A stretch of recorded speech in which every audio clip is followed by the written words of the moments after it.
The iron gates of Lakewood Correctional Facility had stood as a barrier between society and those deemed unfit to walk among it for over 40 years. But on the morning of April 12th, those same gates were flung open as emergency vehicles rushed in, their sirens cutting through the silent dawn. This time, the crime hadn't been committed by an inmate, but by one of their own. Before we jump back in, tell us where you're tuning in from. And if this story touches you, make sure you're subscribed, because tomorrow I've saved something extra special for you. Warden Jennifer Caldwell, a decorated corrections officer with an impeccable 20-year career, had just committed the unthinkable. 9 gunshots echoed through the administrative wing, leaving Deputy Warden Marcus Fletcher bleeding out on the cold tile floor of his office. As investigators would soon discover, behind Lakewood's imposing concrete walls existed a web of secrets, forbidden passions, and betrayal that would shock even the most hardened officers on the force. This is the story of how ambition, desire, and the desperate need to protect one's reputation led to a brutal crime that would forever change the lives of everyone at Lakewood Correctional. Jennifer Caldwell had never planned on becoming a prison warden. Growing up in the small town of Millfield, Ohio, she had dreams of becoming a lawyer, maybe even a judge someday. But life had other plans. Her father's unexpected illness during her second year of law school drained the family's savings, forcing her to drop out and find work.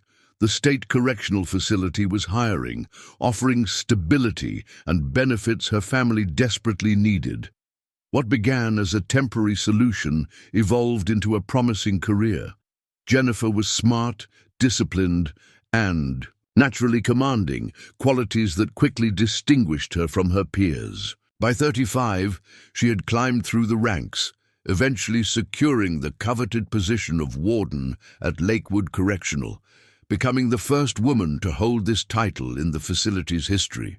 She was always the first to arrive and the last to leave, recalled Sharon Patel, the facility's administrative assistant. There wasn't a detail about Lakewood that Jennifer didn't know or a problem she couldn't solve. To the outside world, Jennifer embodied the perfect success story, the dedicated professional who had overcome obstacles through sheer determination. At 43, she was respected by her staff, feared by inmates, and admired by the State Correctional Board. She ran Lakewood with unwavering efficiency, maintaining one of the lowest incident rates in the state. Marcus Fletcher had been at Lakewood almost as long as Jennifer. As a counselor turned deputy warden, he had earned a reputation for his progressive approach to inmate rehabilitation. The openly gay administrator was popular among both staff and inmates for his fairness and compassion. Marcus believed people could change, said Officer Ray Thompson. He saw potential where others only saw criminals. Despite their different approaches to corrections, Jennifer's focus on discipline and Marcus's emphasis on rehabilitation, they maintained a professional relationship built on mutual respect. At least, that's what everyone believed. The catalyst for the tragedy that would eventually unfold arrived at Lakewood in January of 2023. Ryan Donnelly, serving 7 years for armed robbery, was transferred from an overcrowded facility in the southern part of the state. At 32, Donnelly had the kind of charisma that seemed out of place in prison. Educated, articulate, and undeniably handsome, he stood out among the general population. Jennifer first encountered Donnelly during a routine inspection of the new transfers. Something about him caught her attention, perhaps the way he maintained eye contact a moment too long, or how he stood slightly straighter than the other inmates when she passed by. Whatever it was, the brief interaction left an impression. In the following weeks, Jennifer found herself making increasingly frequent visits to Donnelly's cell block. She began reviewing his file, noting his participation in educational programs and his clean disciplinary record. Soon, she approved his request to work in the administrative building as part of the maintenance crew. It was unusual for the warden to take such interest in an inmate's work assignment, Officer Lisa Morales later testified.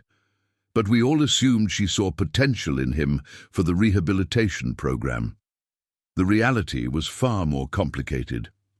What began as stolen glances evolved into brief conversations in hallways, which eventually led to private meetings in Jennifer's office under the pretense of discussing Donnelly's rehabilitation progress. By spring, rumors had begun to circulate among the inmates about the nature of these meetings.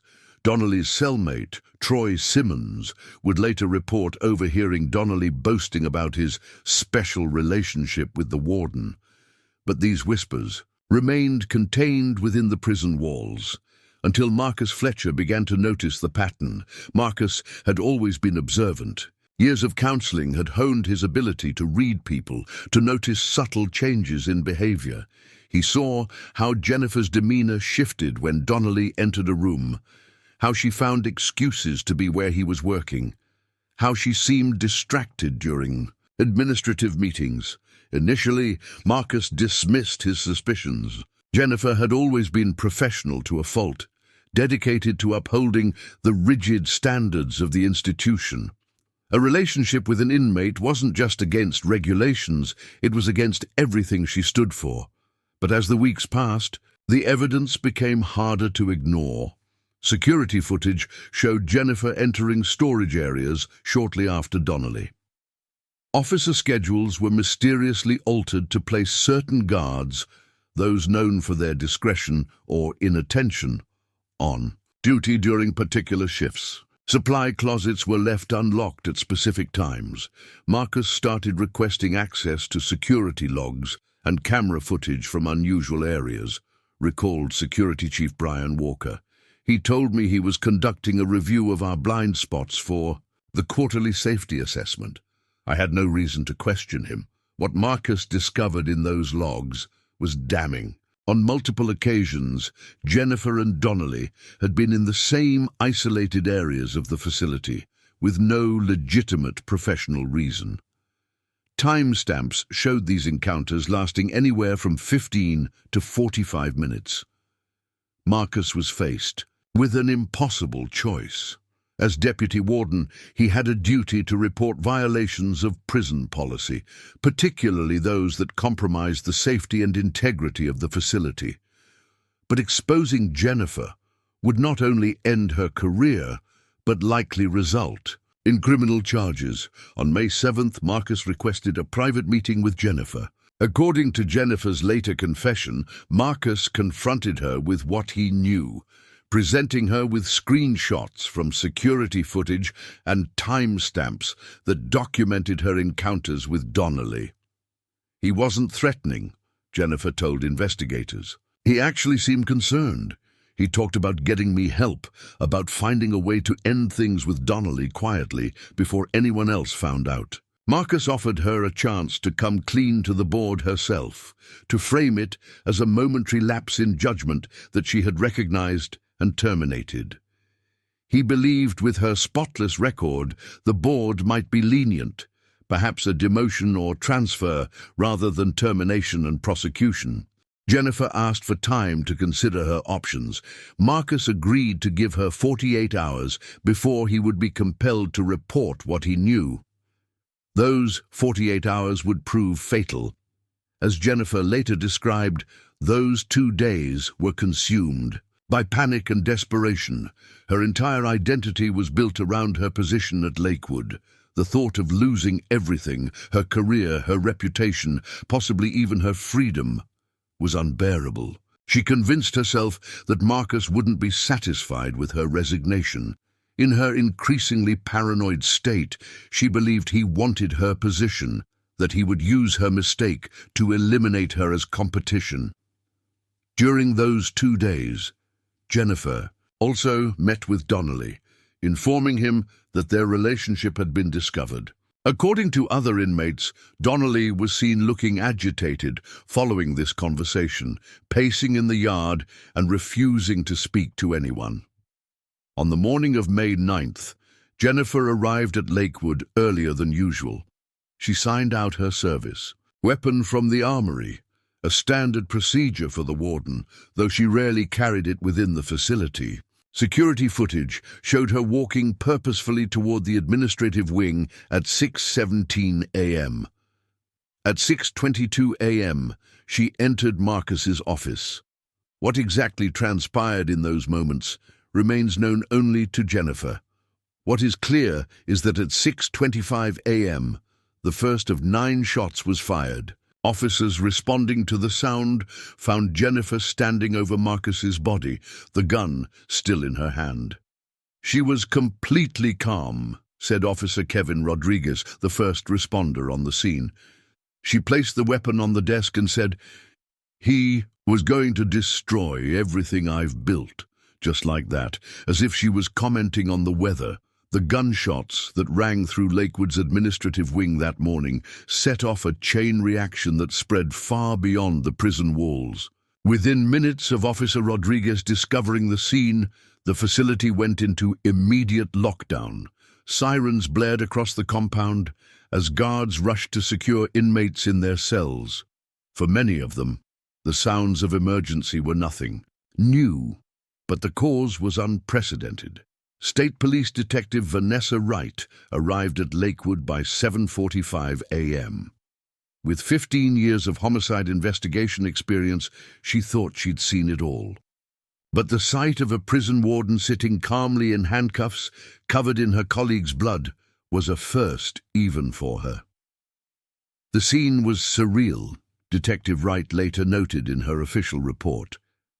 The suspect displayed none of the typical anxiety or remorse we usually observe in the immediate aftermath of violent crimes. She was methodical in her responses, almost detached. Jennifer was transported to the county jail, a facility she had previously visited dozens of times as a warden, now entering as a prisoner. The irony wasn't lost on the officers who processed her intake. Per protocol for high-profile cases, she was placed in administrative segregation, away from the general population who might recognize the former warden. Back at Lakewood, chaos ensued. The death of a deputy warden and the arrest of the facility's top administrator created an immediate leadership vacuum. The State Department of Corrections dispatched Regional Director Thomas Hayes to assume temporary control of the facility. "It was like walking into a hurricane," Hayes would later describe. "Staff were in shock, inmates were exploiting the confusion, and there was a crime scene in the middle of the administrative offices." Preparing and narrating this story took us a lot of time, so if you are enjoying it, subscribe to our channel. It means a lot to us. Now, back to the story. As the investigation progressed, detectives began piecing together the events that led to the shooting. They interviewed staff members who had observed the changing dynamic between Jennifer and Marcus in the weeks leading up to the incident. Many reported increased tension, closed-door meetings that ended abruptly when others approached, and unusual alterations to security protocols. "Looking back, the signs were there," said Administrative Assistant Sharon Patel. "Jennifer started changing the surveillance rotation schedules about 3 months ago. At the time, she claimed it was to prevent patterns that inmates might exploit. Now we know better." The investigation took a crucial turn when detectives interviewed Troy Simmons, inmate Ryan Donnelly's cellmate. Initially reluctant to speak with authorities, Simmons eventually revealed that Donnelly had been bragging about his arrangement with the warden for months. He said she was wrapped around his finger, Simmons told investigators. He kept a journal under his mattress where he wrote about their meetings, said it was his insurance policy if things went south. Armed with this information, detectives obtained a warrant to search Donnelly's cell. Beneath his thin, prison-issued mattress, they discovered a handmade journal fashioned from commissary paper and bound with threads pulled from his uniform. The contents were explosive. Donnelly had meticulously documented his relationship with Jennifer, including dates, times, locations, and graphic details of their encounters. He described how the relationship began with seemingly innocent conversations about his rehabilitation, how Jennifer had confided in him about her loneliness and the pressures of being a female leader in a male-dominated environment. "She told me she hasn't felt like a woman in years," Donnelly had written. "Just a uniform, a title, said I make her remember who she is beneath all that." More damning were Donnelly's accounts of the benefits he received in exchange for their relationship: extra phone time, preferred work assignments, protection from problematic inmates, and even smuggled items like premium coffee and brand-name toiletries that weren't available through the commissary.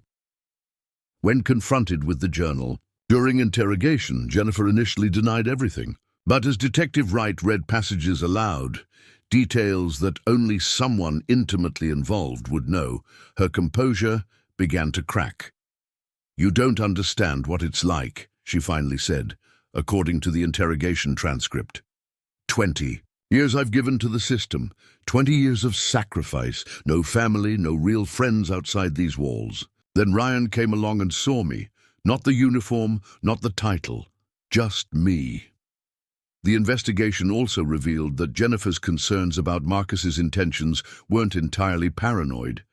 Email records showed that Marcus had indeed been compiling evidence for several weeks before confronting Jennifer. He had drafted, but never sent, an email to the State Corrections Commissioner outlining his suspicions and the evidence he had gathered. "I believe Warden Caldwell has compromised herself and this institution through an inappropriate relationship with inmate Mar 788921, Ryan Donnelly," the draft read. "While I take no pleasure in reporting this, the safety and integrity of Lakewood must be our priority."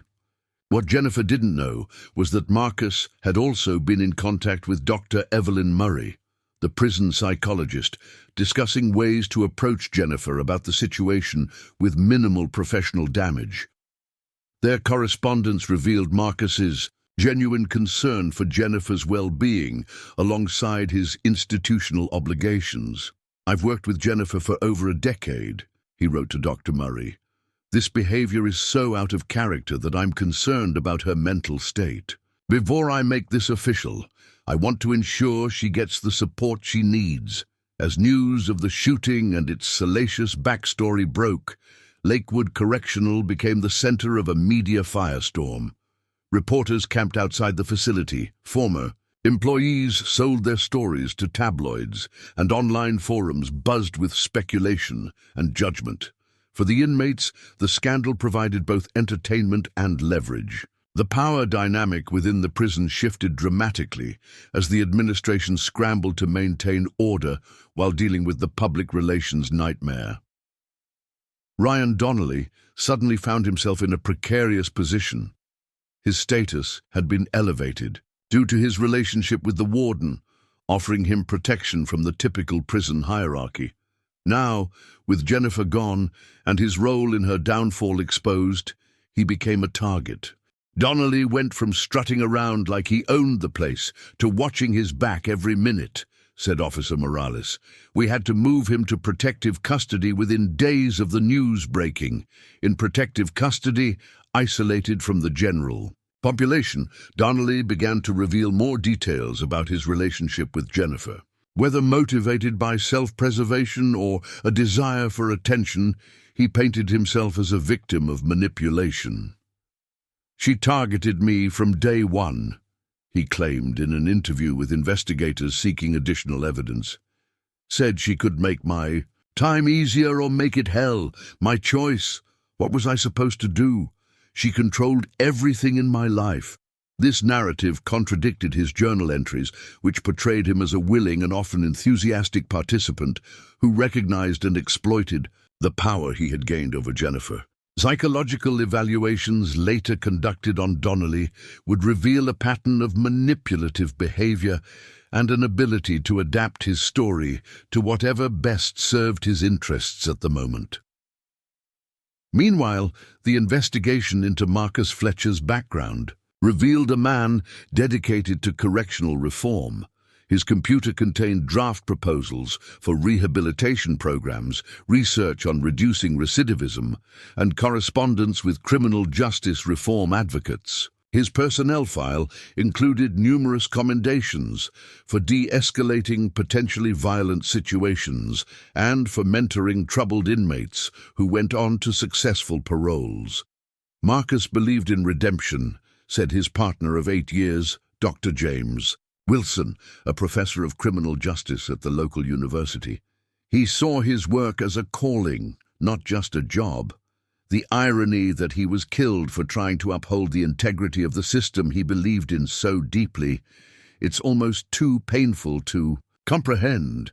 As Jennifer awaited trial in county jail, her mental state deteriorated. The woman who had once commanded respect from hardened criminals and seasoned officers alike now spent her days in isolation, refusing meals and barely communicating with her court-appointed attorney.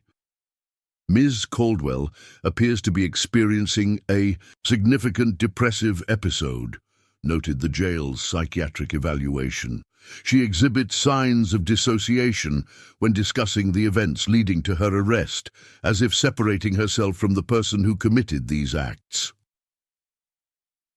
3 months after the shooting, new evidence emerged that further complicated the case. A forensic analysis of Jennifer's personal computer revealed she'd been researching prison romances and relationships between authority figures and their subordinates for months before Donnelly's arrival at Lakewood.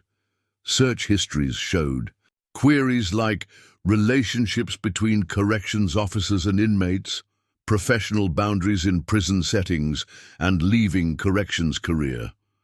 These searches dated back nearly a year before Donnelly's transfer to Lakewood, suggesting that Jennifer's susceptibility to crossing professional boundaries wasn't as spontaneous as she had claimed. This level of premeditation changes our understanding of the dynamics at play, said prosecuting attorney Natalie Parker. This wasn't just a momentary lapse in judgment or a case of unexpected attraction.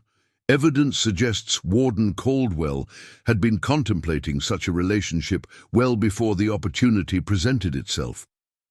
The forensic investigation also uncovered a hidden email account Jennifer had used to communicate with a former female inmate named Alexis Crawford, who had been released from Lakewood 2 years prior. While these communications weren't romantic in nature, they violated department policy prohibiting personal contact with former inmates without official approval. Their correspondence revealed Jennifer's growing disillusionment with her career and her struggle with the isolation her position imposed. "Sometimes I feel like I'm serving a life sentence too," she wrote to Crawford, "except I'm the one who keeps showing up voluntarily, day after day, locking myself in." Crawford, when located and interviewed, described Jennifer as a woman at war with herself.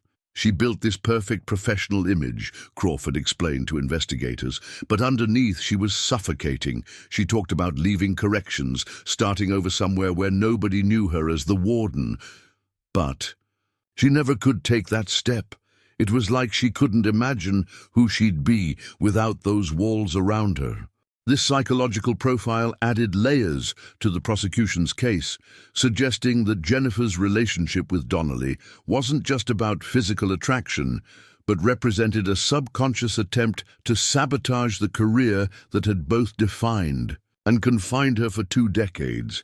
As the trial date approached, Jennifer's defense team shifted strategy. Initially planning to plead not guilty by reason of temporary insanity, they now moved toward a plea agreement after reviewing the mounting evidence against their client. "The facts don't support an insanity defense," admitted defense attorney Michael Reynolds. "The level of calculation involved, from the relationship itself to the premeditated nature of the shooting, demonstrates clear awareness of her actions and their consequences." In a surprising development 6 months after the shooting, Jennifer Caldwell pleaded guilty to second-degree murder. In exchange for avoiding a trial and the maximum sentence, she agreed to cooperate with an internal investigation into other potential policy violations and security gaps at Lakewood. During her sentencing hearing, Jennifer finally addressed the court, and by extension the public that had been captivated by her fall from grace. "I became so identified with my role as warden that I lost sight of who Jennifer Caldwell was supposed to be," she said, her voice steady despite the gravity of the moment. "Somewhere along the way, I began to resent the very institution I had devoted my life to. Ryan represented an escape, a rebellion against the system I upheld, but had grown to feel trapped by. And Marcus," her voice finally broke, "Marcus was just doing what I would have done in his position, what I had done countless times before when staff violated protocol. He deserved better." Judge Sandra Reeves sentenced Jennifer to 25 years in state prison, with the possibility of parole after 18 years. In a twist that the media was quick to highlight, Jennifer would serve her sentence at Bedford Hills Correctional Facility for Women, a prison she had once visited as a consultant to improve their security protocols. "The court recognizes your previous contributions to the correctional system," Judge Reeves stated. "However, those contributions make your violations of trust all the more egregious. You knew better than most the reasons these boundaries exist and the potential consequences when they're breached." As Jennifer was led from the courtroom, the families of both Jennifer and Marcus watched in somber silence. Two careers dedicated to the complexities of criminal justice, now inextricably linked by tragedy. One ended by bullets, the other by the hand that fired them. For the staff and inmates at Lakewood, the aftermath brought significant changes. The state implemented new oversight measures, including rotational leadership assessments and enhanced surveillance in administrative areas. Psychological evaluations for high-ranking officers became mandatory semi-annual requirements. Ryan Donnelly, whose testimony had been instrumental in the case against Jennifer, received no leniency for his role in the affair. His participation in the relationship, while not criminal given his status as the subordinate party, resulted in the loss of accumulated good behavior credits and transfer to a higher security facility. "Donnelly miscalculated," observed Dr. Murray. "He thought his information would buy him favor in the system. What he didn't understand is that while the courts used his testimony, the correctional system still views him as someone who participated in corrupting one of their own." The journal that had provided such damning evidence against Jennifer became part of the training materials for correctional officer academies across the state. A cautionary tale about the subtle ways boundaries can erode and the devastating consequences that can follow. Marcus Fletcher's legacy lived on through the establishment of the Fletcher Foundation for Correctional Reform, founded by his partner using the proceeds from a wrongful death settlement with the state. The foundation advocates for better mental health resources for correctional officers and more effective rehabilitation programs for inmates. Marcus always said that prisons reflect who we are as a society. Dr. Wilson explained at the Foundation's launch. Not just how we treat those who have broken our laws, but how we support those tasked with enforcing them. His death exposed failures on both fronts, failures we're now working to address.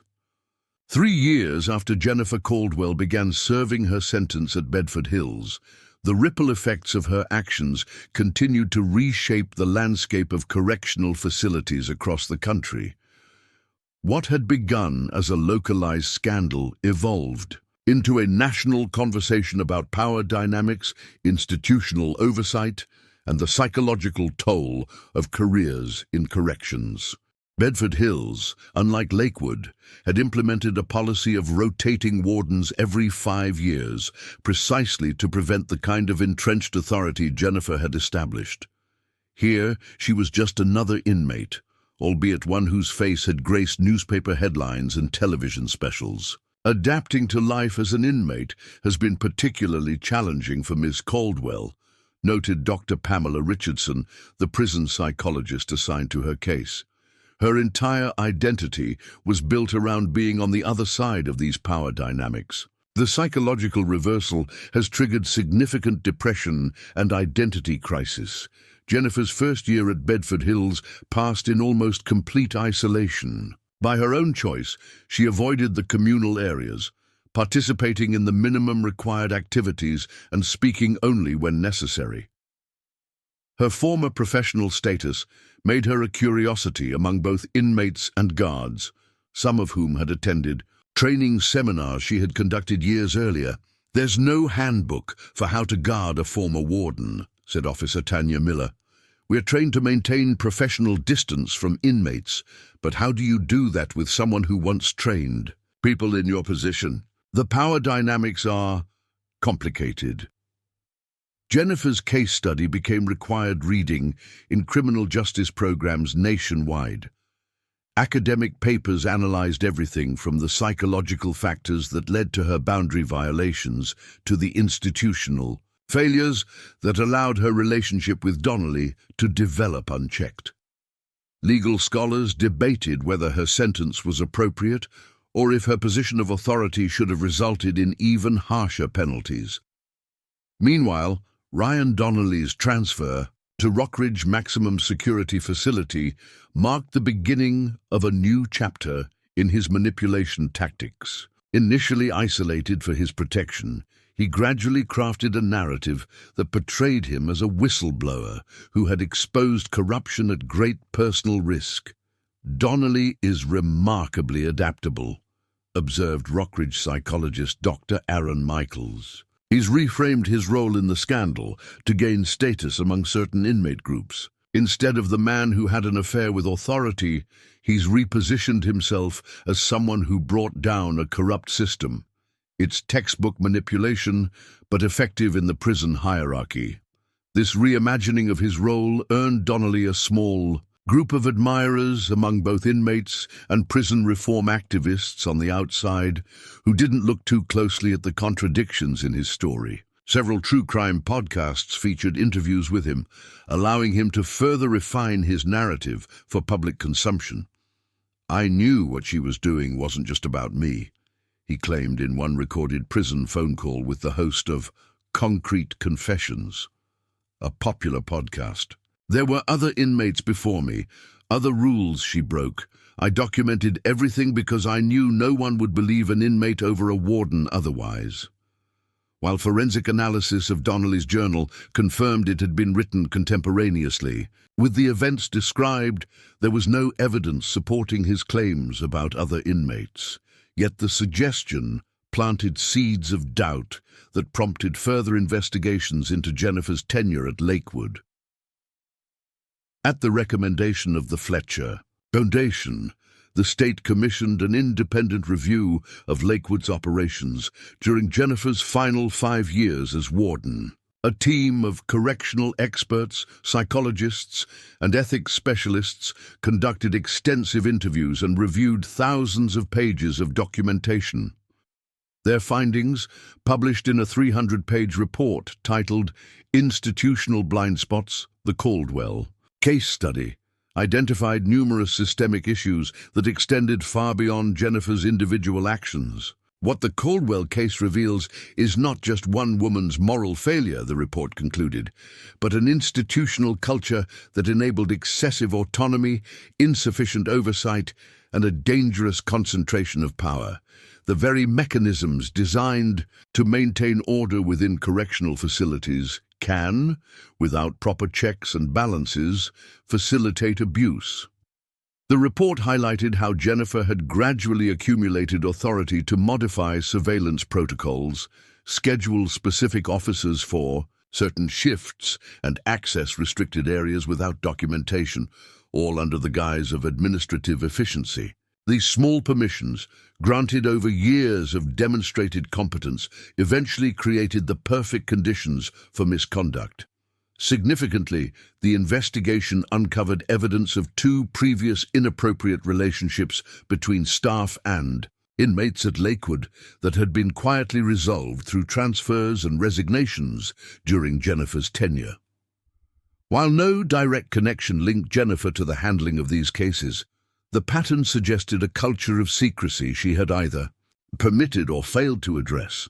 The most troubling aspect of these findings, noted Investigative Committee Chair Dr. Elaine Winters, is that Warden Caldwell may have been enabled in her own misconduct by precedents she helped establish in handling similar situations. It raises profound questions about how institutions can become complicit in the very behaviors they officially prohibit. The report led to sweeping reforms in the state's correctional system, including mandatory leadership rotation, enhanced external oversight, anonymous reporting systems for staff, and expanded psychological support services. Several other states adopted similar measures, citing the Caldwell case as a cautionary example of institutional failure. Back at Bedford Hills, Jennifer gradually emerged from her self-imposed isolation as the media attention surrounding her and case diminished. In her 4th year of incarceration, she began participating in the prison's education program, first as a student and eventually as a tutor for inmates pursuing GED certificates. Working with the education program has been therapeutic for Ms. Caldwell, Dr. Richardson noted in her 5th-year assessment. It allows her to use her organizational skills and intelligence in a structured, supervised setting while contributing positively to the community she's now part of. The role reversal from authority figure to supportive peer seems to be facilitating healthy psychological adjustment. Jennifer declined all interview requests and maintained minimal contact with the outside world. Her parents had passed away before her trial, and she had few close friends outside the corrections system. The only person who visited with any regularity was, surprisingly, Sharon Patel, her former administrative assistant. "I still don't understand what she did or why," Sharon explained when interviewed for a follow-up piece on the case. "But 20 years of working together creates a bond that's hard to break, even after something like this. We don't talk about Lakewood or what happened. We talk about books, current events, and normal things. I think she needs that connection to the person she used to be." While Jennifer adapted to her new reality, Marcus Fletcher's legacy continued to grow through the foundation established in his name. Under Dr. Wilson's direction, the Fletcher Foundation became a leading voice in correctional reform, advocating for better mental health services for both inmates and staff. The tragedy of Marcus's death, Dr. Wilson explained at a correctional policy conference, is that he recognized both the institutional failures and Jennifer's personal crisis, but the system provided no effective channel for intervention. He was trying to navigate a compassionate resolution when he became a victim of the very volatility he was attempting to address. The Foundation established the Marcus Fletcher Whistleblower Protection Program, providing legal and psychological support for correctional employees who reported misconduct. This initiative directly addressed one of the key failures identified in the Caldwell case, the absence of safe reporting mechanisms for staff who observed concerning behavior in colleagues, particularly those in positions of authority. 6 years into Jennifer's sentence, an unexpected development brought the case back into public consciousness. Ryan Donnelly, now eligible for parole consideration due to good behavior credits accumulated at Rockridge, published a memoir titled The Warden's Weakness: How I Survived Manipulation and Abuse of Power. The book, written with the assistance of a true crime author, portrayed Donnelly as a victim who had strategically documented the relationship as evidence of Jennifer's misconduct rather than as leverage. This characterization contradicted both his journal entries and his initial statements to investigators, but the sensationalized account found a receptive audience. Donnelly's memoir represents a masterclass in narrative manipulation, observed criminal psychologist Dr. Victoria Lamar. He's constructing an identity as a survivor rather than a participant, appropriating the language of victim advocacy while obscuring his active role in the relationship. It's particularly calculated given the current societal emphasis on power imbalances in relationships. The publication prompted renewed debate about the case, particularly regarding the appropriate attribution of responsibility in relationships involving clear power differentials. Legal scholars pointed out that while Jennifer bore greater culpability due to her position of authority, Donnelly's documented behavior reflected calculated participation rather than coercion or fear. The Caldwell-Donnelly case defies simple categorization, wrote legal ethicist Professor Nathan Goldstein in a widely cited analysis. It involves genuine power imbalance, but also mutual manipulation, institutional failure alongside personal responsibility. It reminds us that human behavior rarely fits neatly into the categories our justice system requires. Jennifer declined to respond publicly to Donnelly's memoir, but those close to her reported that the publication had a profound impact on her mental health. After months of progress in therapy, she withdrew from many of her prison activities and requested a transfer to another facility, a request that was ultimately denied. Ms. Caldwell's reaction to the publication indicates ongoing struggles with accountability, noted Dr. Richardson in her assessment following this period. While she has accepted legal responsibility for her actions, she continues to find it deeply distressing when confronted with narratives that contradict her understanding of the relationship. This suggests incomplete psychological integration of her experience. 7 years into Jennifer's sentence, a documentary filmmaker named Diane Foster began working on a comprehensive examination of the case titled Both Sides of the Bars, the Jennifer Caldwell story. Unlike previous media coverage that focused primarily on the sensational aspects of the case, Foster aimed to explore the complex institutional and psychological factors that contributed to the tragedy. Foster conducted extensive interviews with former Lakewood staff, correctional experts, and individuals who had known both Jennifer and Marcus. She also secured the first on-camera interview with Dr. Evelyn Murray, the prison psychologist who had consulted with Marcus before his death.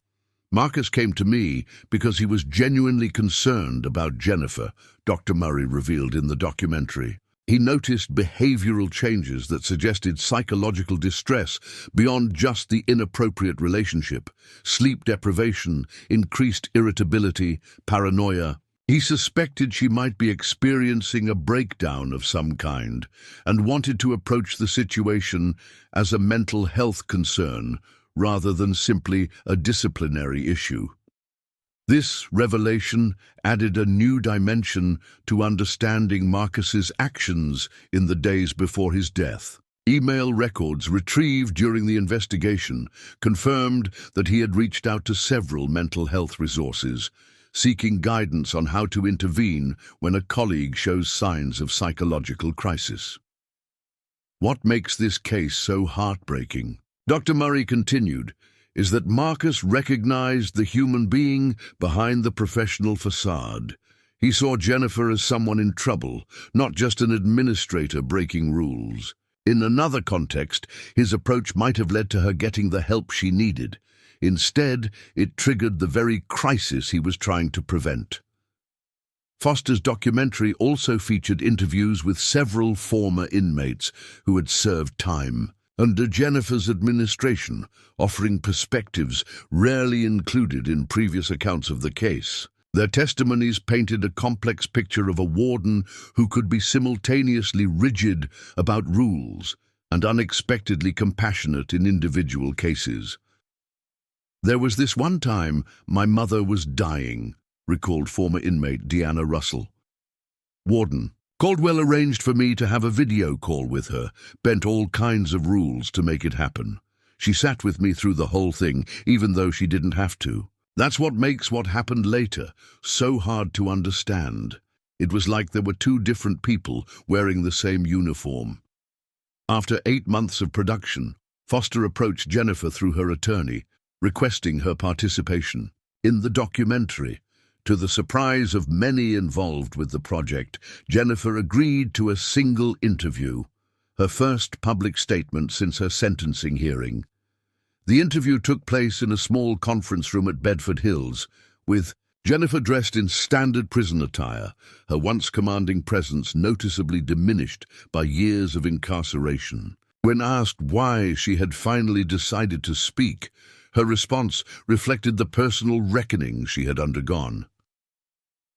"There have been so many versions of this story," she said, her voice steady but quieter than in her Warden days. "Ryan's version, the prosecution's version, the media's version. I've spent years listening to everyone else define who I am and what happened. I thought it was time to acknowledge my truth, not to excuse it, but to face it directly." Throughout the 3-hour interview, Jennifer spoke with remarkable candor about the gradual erosion of her professional boundaries, the psychological isolation of her position, and the combination of power and loneliness that made her vulnerable to Donnelly's attention. "I was both the most powerful person in that facility and the most alone," she explained. "Everyone was either under my authority or above it in the hierarchy. There was no one I could simply be human with. Ryan found that space, or created it, and I let him because I needed to feel something other than the weight of those walls and all the lives contained within them." When Foster asked about Marcus Fletcher, Jennifer's composed demeanor briefly faltered. "Marcus was trying to help," she acknowledged, visibly emotional for the first time. "He approached me as a concerned colleague, not as a threat. But by then, I couldn't distinguish concern from attack. The paranoia had completely distorted my perception. I saw enemies everywhere, especially in kindness I didn't believe I deserved." The interview concluded with Foster asking what Jennifer would say to those who might find themselves in similar positions of isolated authority. "Recognize that the same walls that give you power can become your prison long before you break any laws," she replied after a thoughtful pause. "The moment you start keeping secrets about your professional conduct is the moment you've started down a path that has no good ending. And if someone offers you a chance to step back from that ledge, take it. I didn't, and it cost 2 lives. Mine and, far more importantly, Marcus's."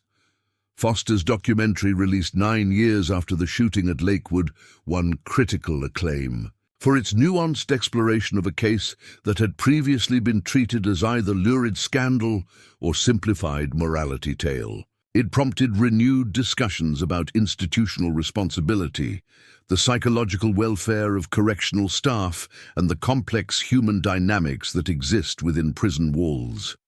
For Jennifer Caldwell, now approaching the halfway point of her sentence, the documentary represented a form of public reckoning she had long avoided. While it didn't change her legal situation, those close to her case reported that her participation marked a significant psychological turning point.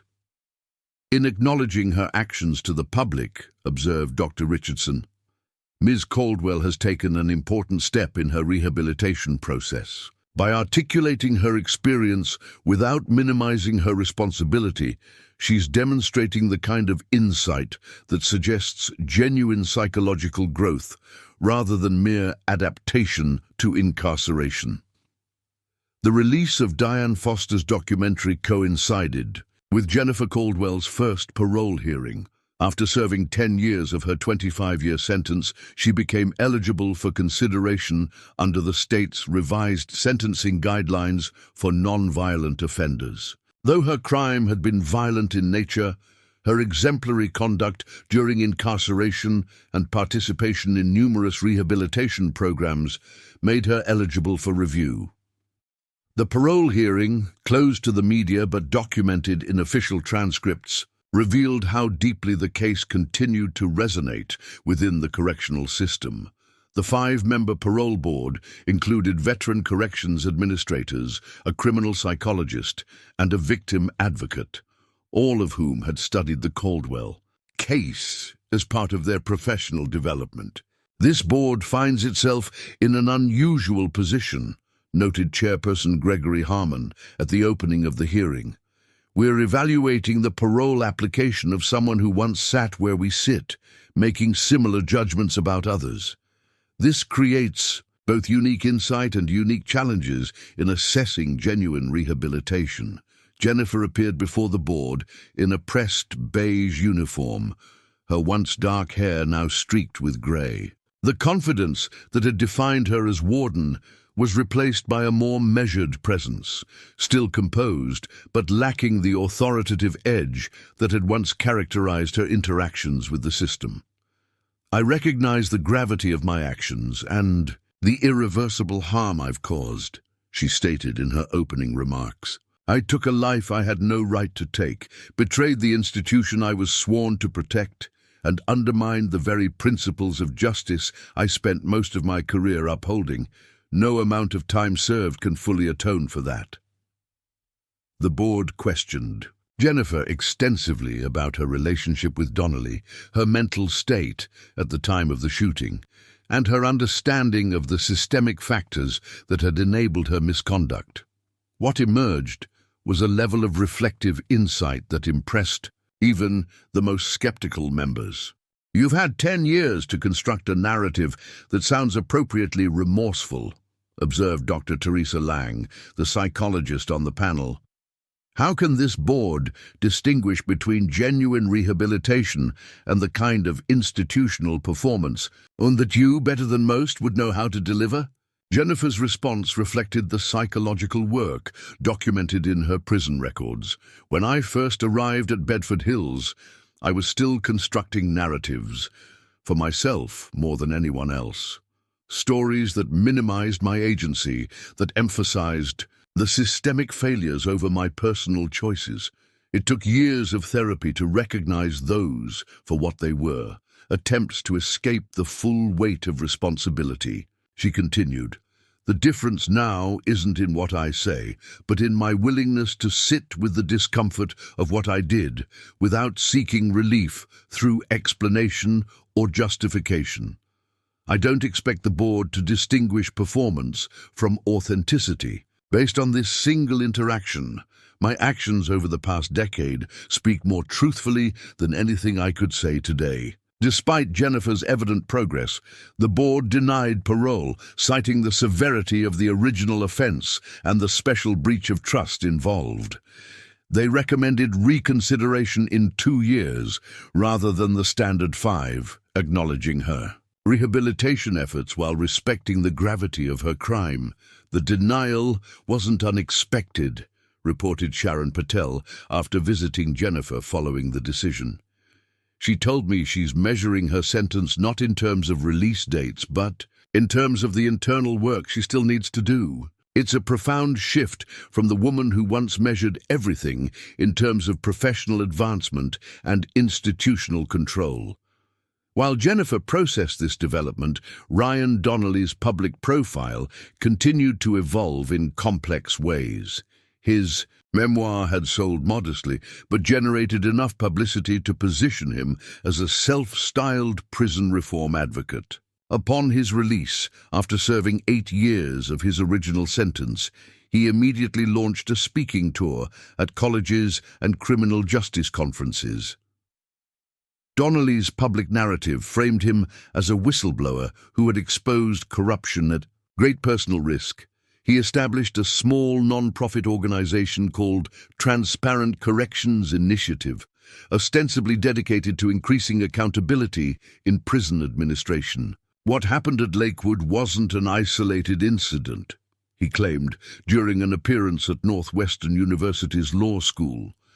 It was a symptom of a correctional system that operates without sufficient oversight, where power concentrates in ways that enable abuse. My experience opened my eyes to the need for structural reform. This reimagining of his role drew skepticism from those familiar with the case details.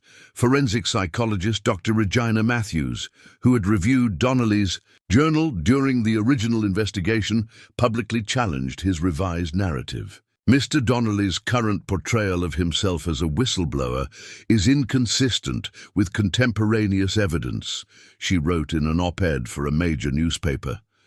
The journal he kept during his relationship with Warden Caldwell clearly documented his awareness of the leverage this relationship provided and his deliberate exploitation of that dynamic. This revisionist history does a disservice to legitimate prison reform efforts. Donnelly responded to such criticisms by suggesting his journal had been a strategic document created to protect himself in a hostile environment. This claim contradicted both forensic analysis of the writing and his own earlier statements. But in the court of public opinion, his charisma and articulate presentation proved persuasive to audiences without detailed knowledge of the case. The contrast between Jennifer's quiet acceptance of responsibility and Donnelly's public reinvention became a focal point for criminologists studying the long-term trajectories of high-profile cases. Dr. Anthony Rivera's paper, Narrative Control and Perception Management in Post-Incarceration Identity Construction, used the Caldwell-Donnelly case as its primary example. What we observe in this case study is two fundamentally different approaches to post-conviction identity, Dr. Rivera wrote. Caldwell has engaged in a private reckoning that accepts full responsibility but seeks minimal public attention. Donnelly has constructed a public narrative that redistributes responsibility while maximizing visibility. These divergent strategies reflect not just different personalities, but different relationships to power and public perception. 12 years after the shooting, Lakewood Correctional Facility had undergone a complete transformation. Following the recommendations of the State Commission, the institution implemented rotating leadership, enhanced oversight mechanisms, and comprehensive mental health support for staff. The position of warden was now limited to a 5-year term, with mandatory reassignment to prevent the kind of entrenchment that had characterized Jennifer's tenure. Thomas Hayes, who had initially assumed temporary control of Lakewood following the crisis, oversaw much of this transformation before reaching retirement. His successor, Warden Alicia Montgomery, made a point of honoring Marcus Fletcher's legacy while implementing new approaches to rehabilitation. Every correctional facility in this state bears the imprint of what happened here, Montgomery noted during an interview marking her appointment. The Fletcher protocols for staff mental health support, the enhanced oversight mechanisms, the boundary training, these are now standard practice because of lessons learned at tremendous cost. Under Montgomery's leadership, Lakewood established the Recovery and Resilience Center, a specialized unit providing mental health services to both inmates and staff. The center featured a plaque acknowledging Marcus Fletcher's commitment to rehabilitation and his belief in the importance of psychological support within correctional environments. Meanwhile, the Fletcher Foundation continued to expand its influence under Dr. Wilson's direction. What had begun as a memorial to Marcus evolved into one of the most respected voices in correctional reform, with initiatives addressing everything from staff burnout to inmate rehabilitation. When we lost Marcus, I thought his work would end with him, Dr. Wilson reflected during the Foundation's 10th anniversary gala. Instead, his vision has touched more lives than he could have reached in a single career. That doesn't diminish the tragedy of his loss, but it does give meaning to a senseless act of violence. The Foundation's most significant achievement came through its advocacy for the Correctional Staff Support Act, federal legislation providing funding for comprehensive mental health services for prison employees. Studies had shown alarming rates of depression, substance abuse, and suicide among correctional officers, yet resources for addressing these issues remained scarce. The Caldwell case highlighted how psychological distress among those in positions of authority can have catastrophic consequences, testified Dr. Wilson before a congressional committee. Yet it's just the most dramatic example of a pervasive problem. Every day we ask corrections professionals to work in environments of constant tension and potential danger, then provide them with minimal support for the psychological toll this takes. The legislation passed with bipartisan support, establishing mandatory psychological screening for correctional staff and creating dedicated mental health resources within prison systems nationwide. For many who had followed the Lakewood tragedy, from the beginning, this development represented the most meaningful legacy to emerge from the case. 13 years into her sentence, Jennifer Caldwell faced her second parole hearing. This time, the board had before them additional evidence of her rehabilitation, including her work developing a peer support program for newly incarcerated women and her participation in restorative justice initiatives. Ms. Caldwell has demonstrated exceptional insight into the factors that contributed to her criminal behavior, noted her most recent psychological evaluation. More significantly, she has channeled this understanding into concrete initiatives designed to help others recognize and address similar vulnerabilities before they lead to harmful actions. The most compelling new element in her parole application came in the form of a letter from Dr. James Wilson. Despite his personal loss, Wilson had followed Jennifer's rehabilitation through prison reports and occasional correspondence with Bedford Hill's staff. His letter to the parole board reflected the complex intersection of personal grief and professional commitment to restorative principles. As someone who lost the person most dear to me because of Jennifer Caldwell's actions, I have no natural inclination toward advocating for her release, Wilson wrote. Yet the principles of rehabilitation and redemption that Marcus devoted his life to compel me to acknowledge the substantial evidence of her transformation. To oppose her parole based solely on retribution would betray the very values Marcus stood for, even as he became a victim of their violation. This unexpected support, combined with Jennifer's consistent record of positive institutional behavior, led the board to approve her parole with extensive conditions, including prohibited contact with both Ryan Donnelly and any current or former Lakewood staff, mandatory continued therapy, and restrictions on working in any capacity related to corrections or positions of institutional authority. News of Jennifer's impending release generated renewed media interest in the case. Commentators debated whether her 13 years served adequately addressed the severity of her crime, particularly given the breach of public trust involved. Victims' rights advocates questioned the message sent by paroling someone who had abused their position so dramatically, while prison reform advocates pointed to her case as evidence that rehabilitation was possible even in cases involving significant moral failure. Dr. Wilson declined all interview requests regarding his letter of support, but issued a brief statement. Justice and healing follow different timelines. The legal system has determined that Ms. Caldwell has satisfied the requirements of justice through her incarceration. Healing, for all affected by this tragedy, remains an ongoing process that extends beyond any specific legal decision. Jennifer's release occurred without fanfare, carefully orchestrated by prison officials to avoid media attention. Unlike many formerly incarcerated individuals who face uncertainty about housing and employment, Jennifer had the support of a cousin in Vermont who offered her a place to stay and connection to a small accounting firm willing to hire her for administrative work. The transition has been surreal, Jennifer shared during her first check-in with her parole officer.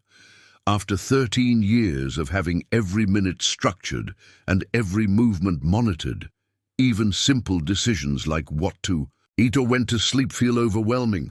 I'm existing in a world that moved on without me, trying to relearn its rhythms. In accordance with her parole conditions, Jennifer maintained a deliberately low profile, declining all media requests and focusing on rebuilding a life far removed from her former identity as warden. She volunteered with the literacy program at the local library, finding meaning in work that allowed her to use her organizational skills without any vestige of institutional authority. Almost 14 years to the day after Marcus Fletcher's death, Jennifer received an unexpected invitation. The Fletcher Foundation was holding a conference on correctional reform, and Dr. Wilson had requested her participation in a closed session on prevention of boundary violations in prison administration. The invitation specified that her role would be to provide insight from her unique perspective, having been on both sides of the correctional system, while emphasizing that her participation would be confidential, with no media presence permitted. After consultation with her parole officer and therapist, Jennifer cautiously accepted. The conference took place at a small retreat center outside Burlington, Vermont. Jennifer arrived to find an intimate gathering of about 30 participants, correctional administrators, psychologists, and policy experts committed to institutional reform. Many recognized her immediately, though none drew attention to her presence. Dr. Wilson opened the session with characteristic directness. "We've invited Jennifer Caldwell to join us today, not to sensationalize her story, which has already received more than enough public attention, but because meaningful reform requires understanding the human factors that contribute to boundary violations. Ms. Caldwell's willingness to share her experience represents a significant contribution to our collective work." For the next 2 hours, Jennifer answered questions about the gradual erosion of professional boundaries, the psychological isolation of leadership positions, and the institutional factors that had enabled her misconduct. She spoke with unflinching honesty about her relationship with Donnelly, her mental state leading up to the shooting, and the insights gained through years of imprisonment and therapy. "The most dangerous moment in my career wasn't when I first crossed a boundary with an inmate," she observed during the discussion. "It was years earlier when I began to see myself as exceptional, somehow above the vulnerabilities and temptations that affected other staff. That sense of exceptionalism created a blind spot where I couldn't recognize my own gradual compromise." As the session concluded, participants expressed appreciation for Jennifer's candor and the unique perspective she provided. Dr. Wilson approached her afterward, their first face-to-face meeting since before Marcus's death. "Thank you for coming," he said simply. "This can't have been easy." "Nothing about this has been easy," Jennifer acknowledged, "for either of us." Their brief exchange contained volumes of unspoken grief, responsibility, and the complex work of moving forward after irreversible harm. Neither attempted to diminish the reality of what had happened or to suggest that restorative work could erase it.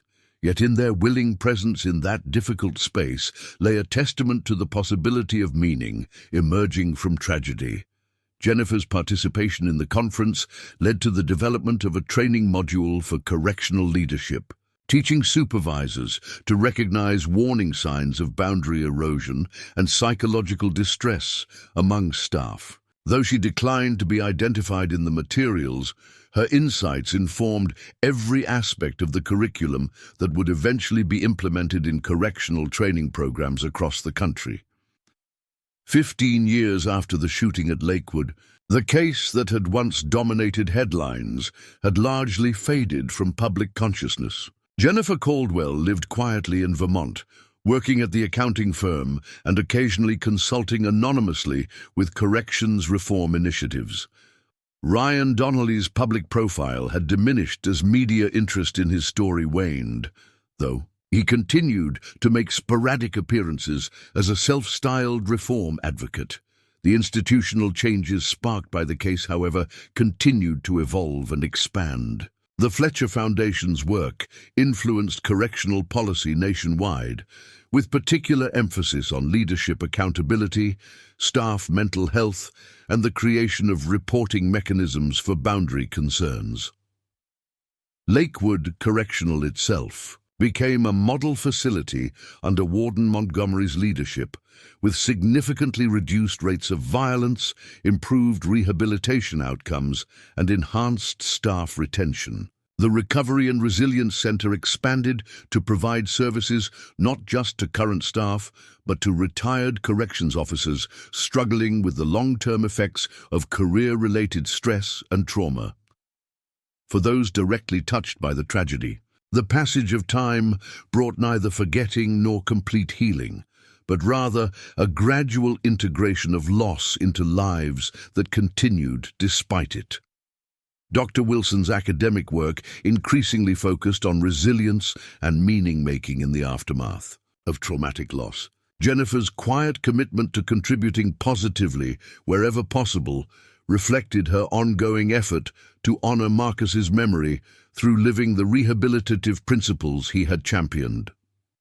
In this way, the story that began with boundary violations, desperate actions, and the taking of a life evolved into something more complex, a testament to both the irreversible harm human beings can inflict upon one another and the persistent possibility of growth, meaning, and repair in its aftermath. Not a story of redemption in any simple sense, but of the painstaking work of accountability and the choice to create meaning from tragedy that might otherwise remain senseless. 20 years after the shooting at Lakewood Correctional, a new generation of criminal justice professionals studied the Caldwell case as a foundational text in correctional ethics and institutional psychology. What had once been sensationalized news had transformed into a nuanced case study, dissected in university classrooms and training academies alike.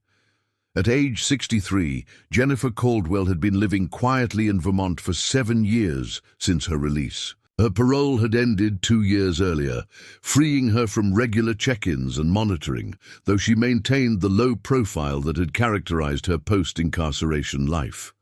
The small accounting firm where she worked had promoted her to office manager, a position that utilized her organizational skills while keeping her far removed from any position of institutional authority. Few of her colleagues knew of her past. Those who did had either discovered it accidentally or been told in confidence once Jennifer felt secure in their relationship.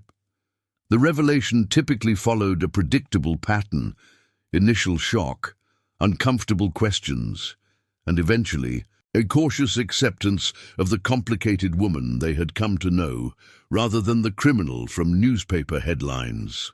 "The person I am now was forged in that terrible act and its consequences," Jennifer explained to Carol Henderson, a co-worker who had discovered her identity after recognizing her from an old documentary. "I don't expect people to forget what I did, but I hope they can see that it doesn't encompass all that I am or all that I can contribute." Jennifer's quiet reintegration was disrupted when a graduate student named Zachary Penn contacted her about his doctoral dissertation on long-term rehabilitation outcomes in high-profile cases. After initial hesitation, Jennifer agreed to a series of interviews, her first substantial engagement with her past in a public forum since the conference with the Fletcher Foundation. "What interests me about Ms. Caldwell's case isn't just the spectacular nature of her crime," Penn explained to his dissertation committee, "but the 20-year arc that followed, from warden to inmate to quiet rehabilitation.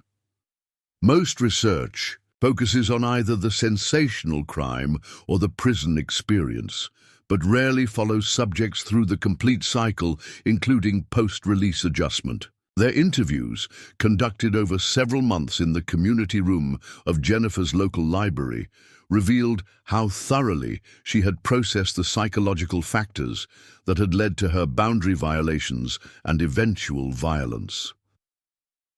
The hardest Part of genuine rehabilitation isn't acknowledging what you did, Jennifer reflected during their third session.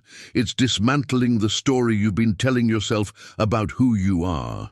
I spent the first 43 years of my life constructing an identity as someone exceptional, disciplined, principled, above the vulnerabilities that affected others. That narrative made it impossible for me to recognize my own warning signs. She continued, when Ryan entered my life, he didn't corrupt a fundamentally incorruptible person. He simply provided an opportunity for weaknesses I'd refused to acknowledge to express themselves. The greatest danger wasn't in the temptation he presented, but in my absolute conviction that I was immune to temptation. Penn's dissertation, titled Beyond Redemption Narratives, Complex Rehabilitation in High-Profile Offenders, received significant attention in academic circles upon its publication. Jennifer's articulate reflections on her experience offered rare insight into both the psychology of boundary violation and the long, complicated process of authentic rehabilitation. Meanwhile, Ryan Donnelly's public profile had diminished considerably.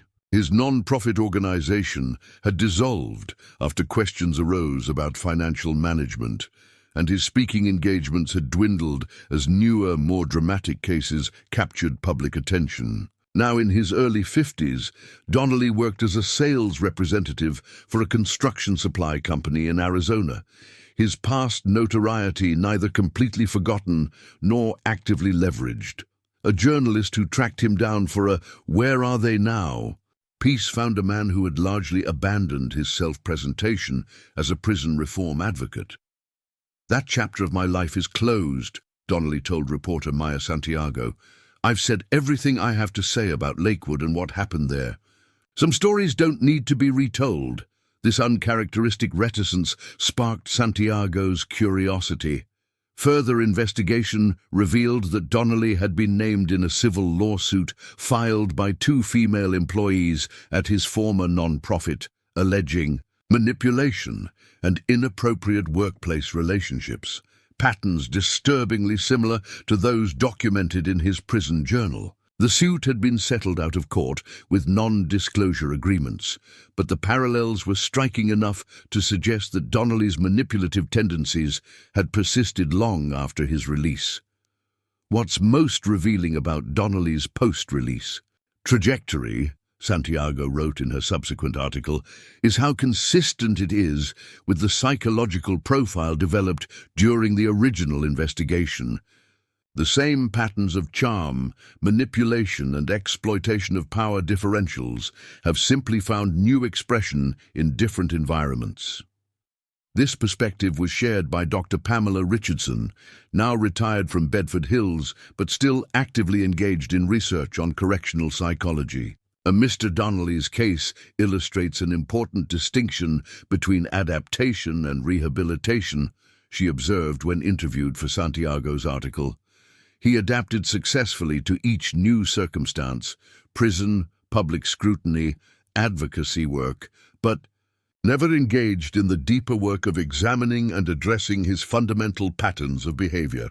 The contrast between Jennifer and Ryan's post-incarceration paths became the subject of a comparative case study published in the Journal of Correctional Psychology.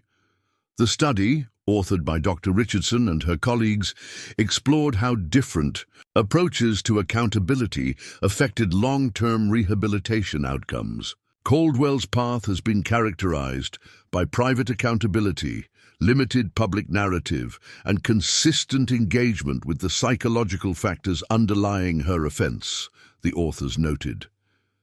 Donnelly, conversely, has focused on public narrative, control, external attribution of responsibility, and minimal engagement with his own patterns of behavior. 2 decades of follow-up data suggest that the former approach is significantly more predictive of genuine behavioral change than the latter. As their research circulated within professional communities, it gradually influenced approaches to rehabilitation programming in correctional facilities nationwide. Several states implemented revised protocols for offender treatment that emphasized psychological integration rather than performative remorse or narrative consistency. At Lakewood Correctional, now in its fourth rotation of leadership since the reforms were implemented, the impact of these evolving approaches was particularly evident. The facility maintained its commitment to both staff support and inmate rehabilitation, with the Recovery and Resilience Center continuing to serve as a model for integrated mental health services within correctional environments. What happened here 20 years ago fundamentally changed not just our procedures, but our entire understanding of correctional management, observed current Warden Michael Chen during an interview marking the facility's 75th anniversary. The Caldwell case forced us to recognize that the psychological health of staff is as critical to institutional safety as any security protocol. Under Chen's leadership, Lakewood expanded its staff wellness program to include regular psychological assessment, stress management training, and confidential reporting mechanisms for boundary concerns. The facility's rates of staff turnover, once among the highest in the state system, had dropped to among the lowest, a metric Chen attributed directly to these supportive practices. The officers who walk these halls today benefit from lessons learned at tremendous cost, he noted. Every time we intervene early with a staff member showing signs of stress or boundary issues, we're preventing potential tragedies before they develop. For Dr. James Wilson, now in his 70s and semi-retired from active leadership of the Fletcher Foundation, the evolution of correctional practices represented the most meaningful legacy of his partner's life and death. Though he had stepped back from day-to-day operations, Wilson remained involved in the Foundation's strategic initiatives, particularly those focused on staff mental health. Marcus understood before most of his contemporaries that corrections work extracts a psychological toll that can manifest in unexpected and sometimes dangerous ways, Wilson reflected during an interview for a corrections industry publication. What he couldn't have anticipated was how his insights would eventually transform our entire approach to staff wellness across the correctional system. The Foundation's most recent initiative, launched on the 20th anniversary of Marcus's death, focused specifically on supporting correctional leaders, wardens, superintendents, and their deputies. The Marcus Fletcher Leadership Resilience Program provided confidential psychological services and peer support networks specifically designed for those in positions of significant institutional authority. Isolation is inherent in leadership positions, explained Program Director Dr. Elena Ramirez. What the Caldwell case taught us, at terrible cost, is that this isolation can create psychological vulnerabilities that traditional oversight mechanisms fail to address. Our program creates safe spaces for leaders to acknowledge stresses and boundary concerns before they escalate to crisis levels. 22 years after the shooting, the Fletcher Foundation invited Jennifer Caldwell to consult on the development of training materials for this program.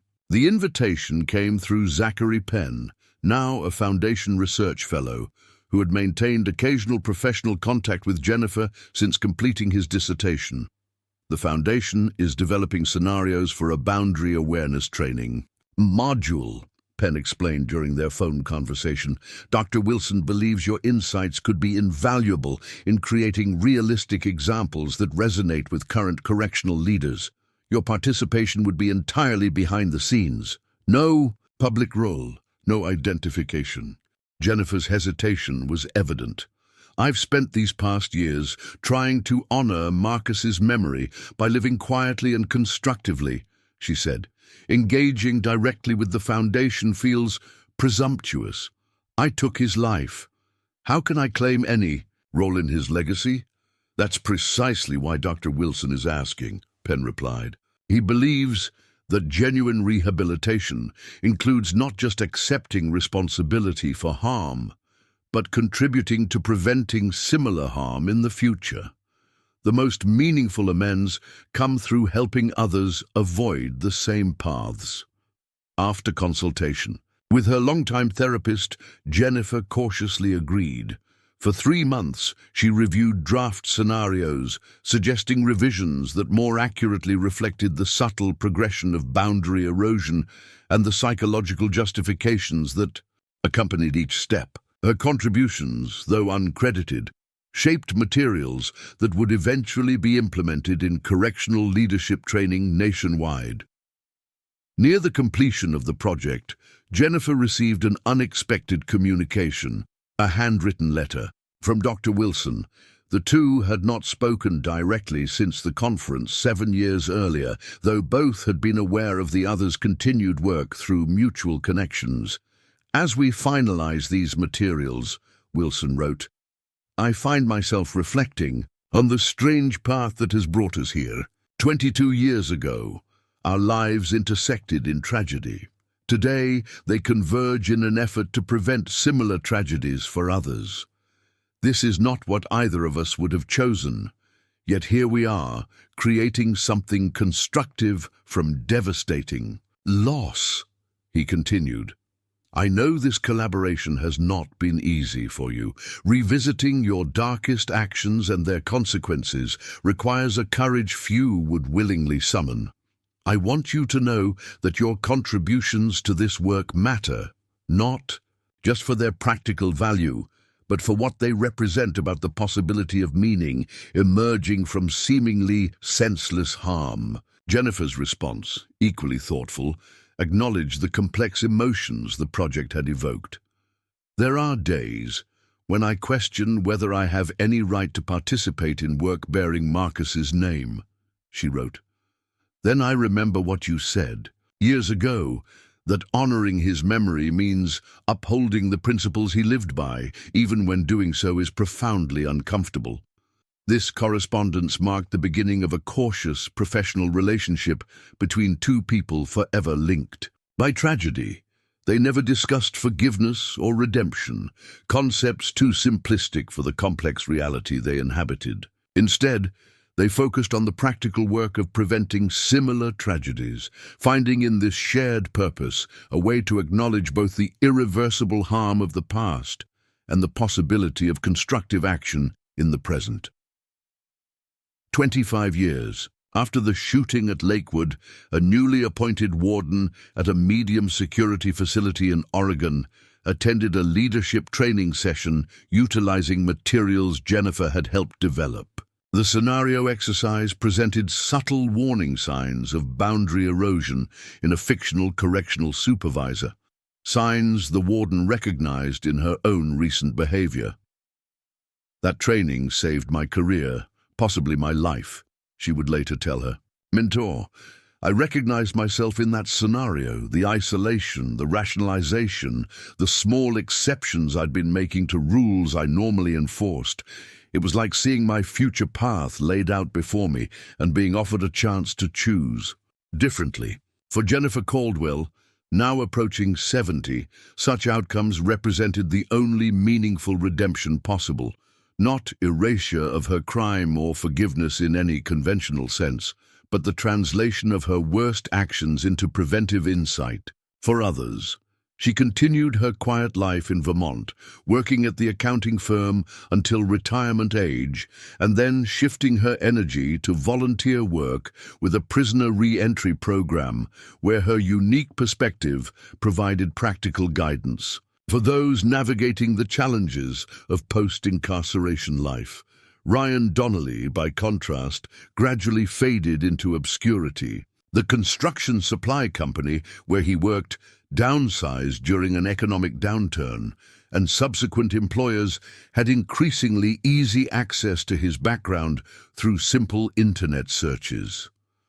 His last documented public appearance came at age 55, when he attempted to launch a podcast about second chances that failed to gain traction and was abandoned after 6 episodes. For the families of both Jennifer and Marcus, the 25-year mark brought different forms of resolution. Jennifer's niece, who had been a teenager at the time of the shooting and had struggled with the public shame associated with her aunt's crime, published a thoughtful essay about growing up in the shadow of notorious family trauma. Marcus's younger brother established a scholarship in his name at the university where Marcus had studied criminal justice, ensuring that his commitment to humane corrections would continue through future generations of practitioners. The field of corrections itself had been permanently altered by the case and its aftermath. The Fletcher protocols for staff support had become standard practice nationwide, and boundary awareness training was now mandatory for all levels of correctional personnel. While these changes couldn't eliminate misconduct entirely, they created systems capable of earlier intervention and more effective response when warning signs appeared. What the Caldwell case ultimately taught us, observed Dr. Ramirez in a keynote address at the National Correctional Management Association's annual conference, is that the line between those who guard and those who are guarded is thinner than we once believed. The health of our correctional institutions depends not just on physical security measures, but on psychological support structures that recognize and address the human vulnerabilities present on both sides of that line.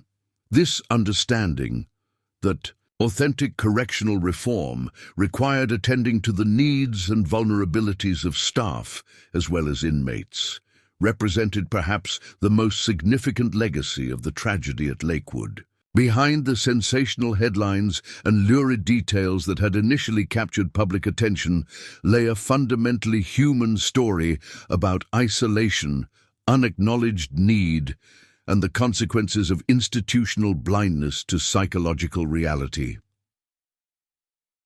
25 years later, that story continued to inform and shape correctional practice, a testament to the possibility that even from the darkest human actions, insight and positive change might eventually emerge, not in ways that erased or justified the original harm, but in forms that honored its victims by preventing similar harm to others, the only meaningful amends possible in the aftermath of irreversible loss. 30 years after the shots that echoed through Lakewood Correctional's administrative wing, the case that had once dominated headlines had become something more than a sensational crime story. It had evolved into a touchstone for discussions about institutional culture, power dynamics, and the complex intersection of personal and systemic failures in closed environments. As Jennifer Caldwell entered her mid-70s, her health began to decline. Decades of incarceration had taken their toll on her body, accelerating the aging process in ways typical for long-term prisoners. Arthritis made her movements deliberate, and a mild heart condition required regular medication and monitoring. Yet her mind remained sharp, her perspective on her past actions unclouded by the cognitive decline that often accompanies advancing age.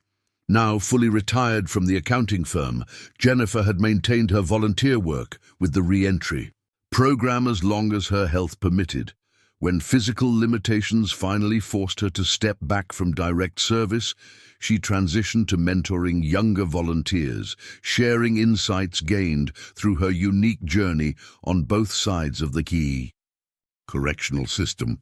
Ms. Caldwell has this remarkable ability to cut through denial, observed Program Director Melissa Ortiz. When formerly incarcerated clients start constructing self-serving narratives about their cases, she gently but firmly redirects them toward genuine accountability. There's something about her combination of compassion and unwavering honesty that reaches people when other approaches fail. This capacity for balancing accountability with compassion had become Jennifer's defining characteristic in her later years. The rigid discipline that had once marked her career as warden had been tempered by humility, creating a wisdom particularly valuable to those struggling with their own histories of harm and consequence. In 2055, as Jennifer approached her 75th birthday, a documentary filmmaker named Ethan Caron approached her about participating in a project exploring the lasting legacy of the Fletcher Foundation and its impact on correctional practices over the previous 3 decades. Unlike earlier media requests that had focused on the sensational aspects of her crime, Karen's interest lay primarily in her perspective on the evolution of correctional reform. The Foundation's work has transformed how we approach corrections. In this country, Karen explained during their initial meeting, your unique vantage point, having experienced these changes from multiple perspectives over 30 years, offers insight no one else can provide. This isn't about revisiting the crime, but about understanding its long-term consequences for institutional practice. After careful consideration and consultation with those closest to her, Jennifer agreed to a limited participation. A single on-camera interview focused specifically on correctional reforms rather than personal narrative. At 75, she felt secure enough in her reconstructed identity to engage with her past in this controlled context. The interview took place in the community room, where she had met with Zachary Penn years earlier. Jennifer arrived early, settling herself carefully in the chair positioned before the cameras. Her appearance had changed dramatically since her days as warden. White hair cut in a practical bob, wire-rimmed glasses, and the slightly stooped posture common to those with arthritic spines. Yet her gaze remained steady, her voice clear and deliberate.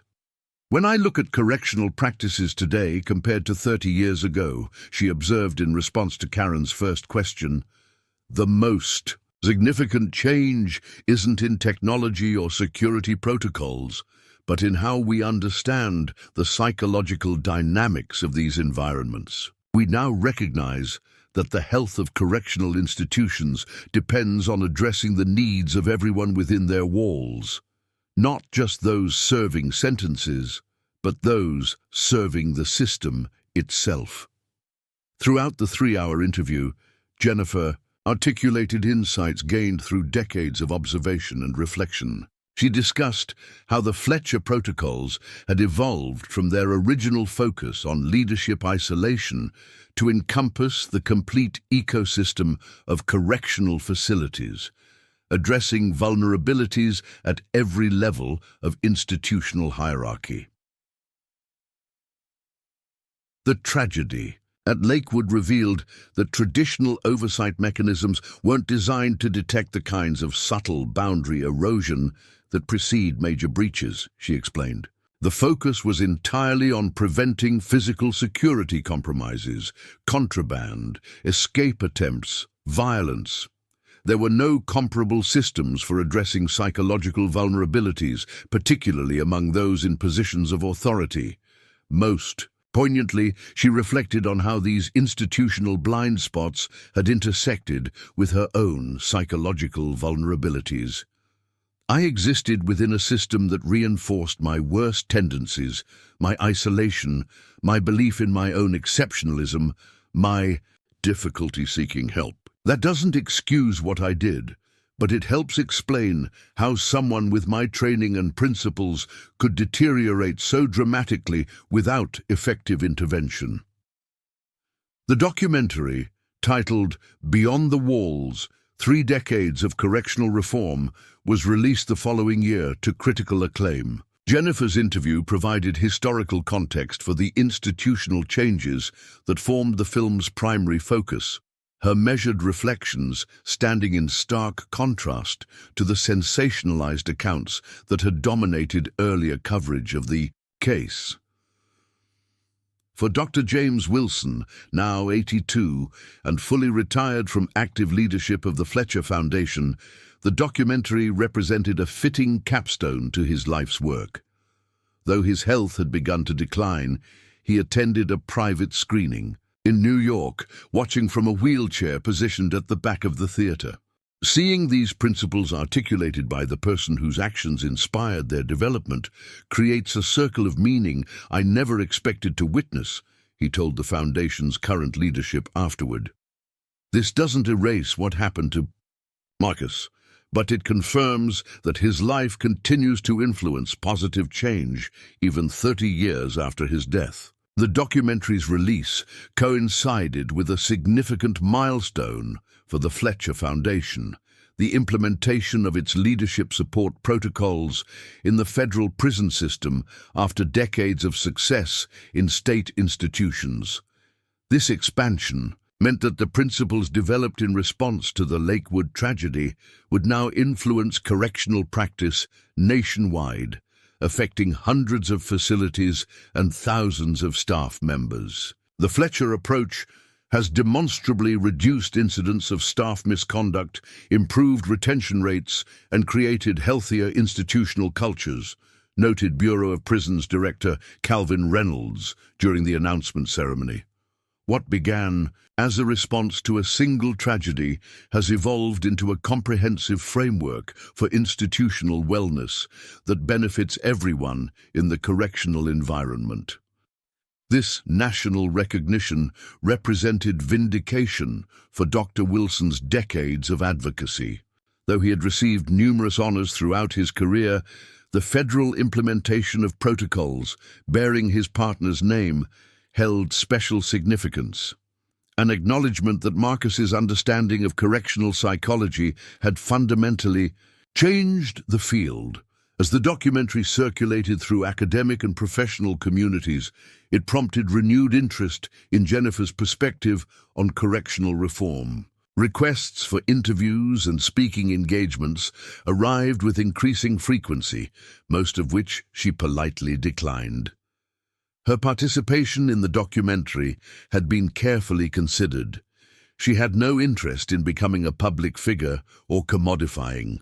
Her experience, one invitation, however, gave her pause. The National Conference on Correctional Mental Health, scheduled to be held in Burlington, Vermont, requested her participation in a panel discussion on the psychological impacts of correctional careers. The location, just 30 minutes from her home, and the focused nature of the topic made this opportunity different from the media appearances she typically avoided. After consulting with her doctor about whether her health would permit such an engagement, Jennifer tentatively agreed. The conference organizers arranged for a car service and limited her commitment to the 90-minute panel, with no media interviews or additional appearances.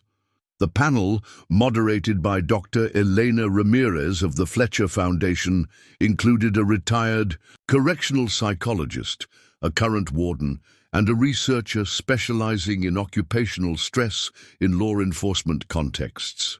Jennifer's participation was announced only to registered attendees, minimizing potential disruption or sensationalism. When Jennifer took her place at the panel table, supported by a cane and moving with careful deliberation, the audience of correctional professionals fell silent. Many had studied her case during their training. Some had implemented protocols developed in response to it. Seeing her in person, not as the young warden from case studies or the middle-aged inmate from documentary footage, but as an elderly woman bearing the physical markers of her journey, created a powerful moment of connection between abstract policy and human reality. "I'm here today, not as an expert or authority," Jennifer began, her voice steady despite her evident physical frailty, but as someone whose experience illustrates the consequences of failing to address the psychological dimensions of correctional careers.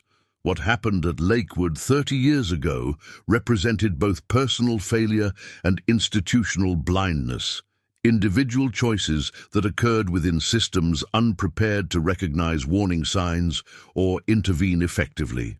Throughout the discussion, Jennifer offered insights into the isolation inherent in correctional leadership, the gradual normalization of stress that can mask psychological deterioration, and the importance of creating cultures where seeking Support is viewed as professional strength rather than weakness. The most dangerous moment in my career wasn't when boundaries were crossed, she observed, echoing a theme from her earlier work with the Fletcher Foundation.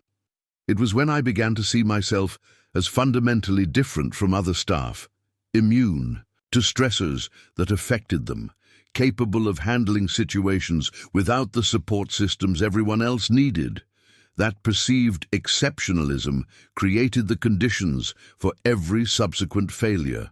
The audience's questions reflected genuine engagement with these themes rather than prurient interest in the details of her crime. Correctional professionals at every level recognized in Jennifer's reflections aspects of their own experiences with isolation, stress, and institutional pressure. Her willingness to articulate these dynamics from her unique perspective created space for honest discussion about vulnerabilities often hidden beneath professional composure. What Ms. Caldwell offered today wasn't sensationalism, but genuine insight, observed a young warden from Massachusetts afterward. Hearing someone who lived these experiences on both sides of the system articulate patterns I've witnessed in my own career was invaluable. This isn't about one spectacular failure, but about ongoing vulnerabilities we all navigate. For Jennifer, the panel marked her final public engagement related to her case. At 76, with health continuing to decline, she recognized the physical toll such appearances took and chose to focus her remaining energy on writing rather than speaking. With the assistance of a former volunteer from the re-entry program, she began documenting her reflections on correctional reform for potential inclusion in training materials. Meanwhile, Ryan Donnelly's life had taken unexpected turns. Following his failed podcast venture, he had disappeared from public view for several years, reportedly struggling with substance abuse and unstable employment. His attempted return to public attention came through a self-published memoir titled The Truth. Behind Bars: What Really Happened at Lakewood.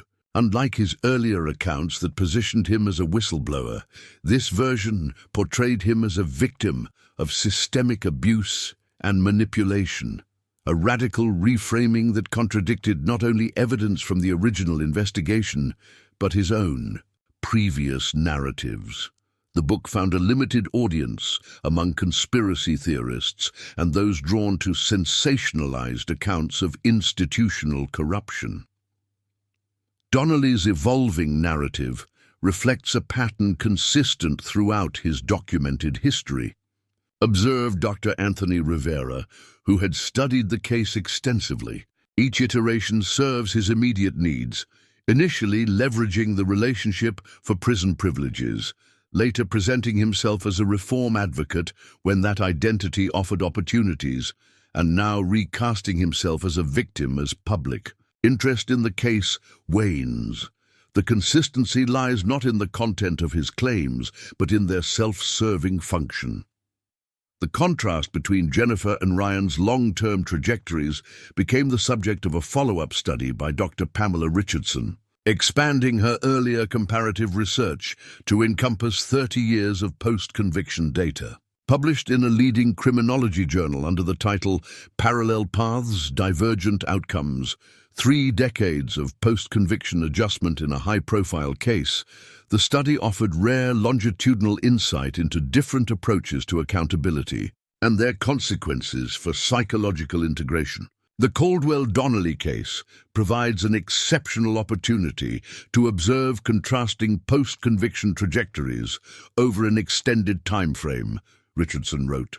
While both individuals served their sentences and returned to society, their approaches to accountability and narrative formation produced dramatically different outcomes in terms of psychological integration, pro-social contribution, and overall adjustment. This research influenced emerging approaches to long-term offender rehabilitation, particularly for those convicted of high-profile crimes that created lasting public narratives.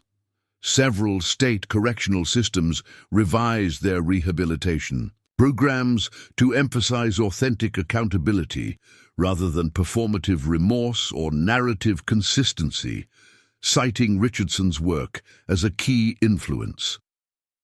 As Jennifer entered her late 70s, her health continued to deteriorate. A series of minor strokes affected her mobility and speech, though her cognitive function remained largely intact. With increasing physical limitations, she moved from her independent apartment to an assisted living facility, where staff were informed of her history in general terms, to avoid inappropriate disclosures or reactions. Throughout this transition, Jennifer maintained contact with the Fletcher Foundation, reviewing materials and providing written feedback when her health permitted. These contributions, though limited by her physical condition, represented a continued commitment to translating her experience into preventive insights for others. Dr. Wilson's health declined more rapidly during this period. At 84, he was diagnosed with advanced pancreatic cancer and given a prognosis of months rather than years.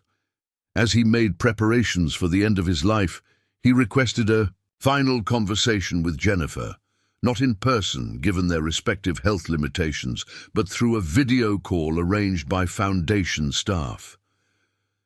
The conversation that took place between these two individuals, linked for 30 years by tragedy, and its aftermath was not recorded or shared beyond those who facilitated it.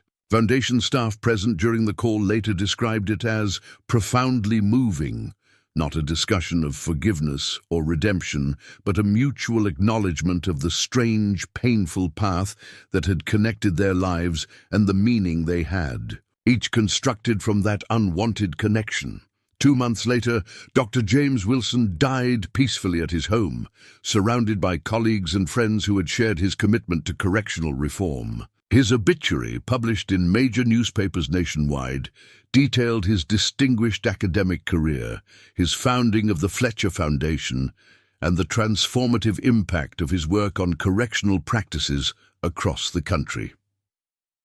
The final paragraph mentioned that contributions in his memory could be made to the Marcus Fletcher Leadership Support Fund, which provided confidential mental health services to correctional administrators nationwide. It noted that the fund had served over 6,000 correctional leaders in the past 3 decades, potentially preventing countless boundary violations and their associated harms.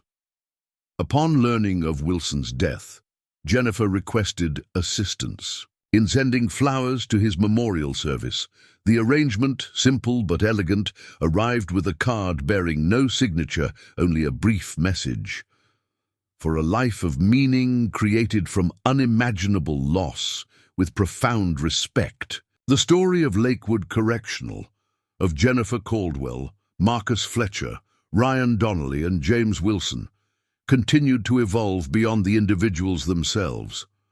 What had begun as a sensational crime had transformed over 30 years into something more complex, a case study, a catalyst for institutional change, and ultimately a testament to the possibility of constructing meaning from tragedy without diminishing its gravity. For a new generation of correctional professionals, the names associated with the case carried less significance than the principles derived from it. The Fletcher Protocols, implemented in facilities nationwide, shaped institutional cultures without explicit reference to their origins. The psychological insights articulated in Jennifer's writings informed training materials without requiring recognition of their source.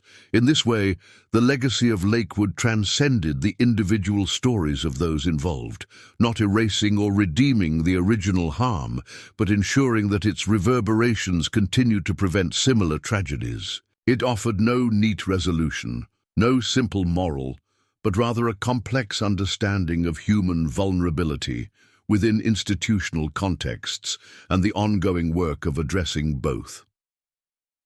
35 years after the shooting at Lakewood Correctional, the physical landscape of the facility had changed dramatically. The administrative wing where Marcus Fletcher had died had been demolished during a major renovation, replaced by a modern structure housing both offices and the expanded Recovery and Resilience Center. Only a small memorial plaque near the entrance connected the current building to the tragedy that had catalyzed so many changes. The Fletcher Foundation, now under the leadership of Dr. Elena Ramirez, had evolved into one of the most respected voices in correctional reform nationwide. Following Dr. Wilson's death, the foundation had expanded its focus beyond staff wellness to encompass comprehensive institutional culture change, advocating for approaches that address the psychological needs of everyone within correctional environments. James always understood that meaningful reform couldn't focus exclusively on either staff or inmates. Dr. Ramirez explained during an interview marking the Foundation's 35th anniversary. The ecological perspective he developed recognized that correctional institutions function as complex systems where the well-being of each component affects all others. That insight continues to guide our work even as specific initiatives evolve. This perspective had gained increased relevance as corrections faced new challenges. Staffing shortages, changing inmate demographics, and evolving public expectations created pressures that earlier generations of correctional administrators hadn't encountered. The Fletcher Protocols provided a framework for addressing these challenges while maintaining institutional integrity and psychological health. At the federal level, 5 years of implementation data showed promising results. Facilities that had fully adopted the Fletcher approach reported significant reductions in staff turnover, use of force incidents, and formal grievances. These metrics translated into both improved operational outcomes and substantial cost savings. An alignment of humanitarian and fiscal interests that appealed to policymakers across the political spectrum. What began as a response to tragedy has evolved into a model for institutional management that demonstrates measurable benefits for every stakeholder, noted Federal Bureau of Prisons Director Reynolds during a congressional budget hearing. The initial investment in staff support services is more than offset by reductions in turnover, litigation, and critical incidents. For criminal justice scholars, the institutionalization of these reforms represented a rare example of sustainable change within a system often resistant to evolution. Dr. Zachary Penn, now a tenured professor specializing in correctional management, had dedicated his career to studying this transformation. The Fletcher reforms succeeded where many others failed because they addressed needs recognized by everyone within the system, Penn explained during a guest lecture at Harvard Law School. Rather than imposing change from outside, they provided tools that correctional staff themselves recognized as valuable. This participatory approach created buy-in that sustained the reforms through leadership changes and policy shifts. Penn's latest research project involved documenting the complete arc of reform stemming from the Lakewood case, from initial tragedy through institutional response to sustainable implementation. This comprehensive history, intended as both scholarly, resource, and practical guide, included interviews with dozens of individuals connected to various phases of the reform process. As part of this project, Penn maintained occasional contact with Jennifer Caldwell, whose health had continued to decline, but whose mind remained engaged with the evolution of correctional practice. Their conversations, conducted through video calls that accommodated her limited energy, focused on her perspective on how the reforms had developed beyond their original scope. What's most striking to me, Jennifer observed during one such discussion, is how principles that began as responses to my specific failures have evolved to address broader institutional patterns. The Fletcher Protocols now prevent boundary violations that bear little surface resemblance to my case, but share the same underlying dynamics of isolation and unchecked authority. These conversations took on greater urgency as Jennifer's doctors identified advancing heart failure that significantly limited her life expectancy.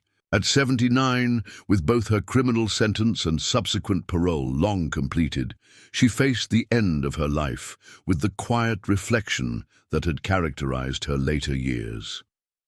"I've had more time than Marcus was given," she told Penn during what would be their final conversation. "More time than I had any right to expect. Whatever meaning has been constructed from what happened, the protocols, the reforms, the lives potentially saved, none of it balances the scales. But it does suggest that even the worst actions can generate something valuable if we're willing to examine them honestly." Jennifer Caldwell died peacefully in her sleep 3 weeks later, having requested no funeral or public acknowledgement. Her passing was noted briefly in the local newspaper and in correctional industry publications, where her case had long been referenced in discussions of boundary maintenance and institutional oversight. For those who had known her in her final years, Jennifer's death prompted reflection on the complex journey she had traveled, from ambitious young officer to powerful warden to convicted murderer to thoughtful contributor to reform. No single narrative could encompass this trajectory or neatly categorize its meaning. "Jennifer's life defies simple interpretation," observed Melissa Ortiz, who had worked with her at the re-entry program. "She committed a terrible act that can't be excused or erased. She also contributes meaningfully to preventing similar tragedies. Both realities exist simultaneously, neither cancelling the other." This nuanced perspective characterized the evolution of how the Caldwell case was taught to new generations of correctional professionals.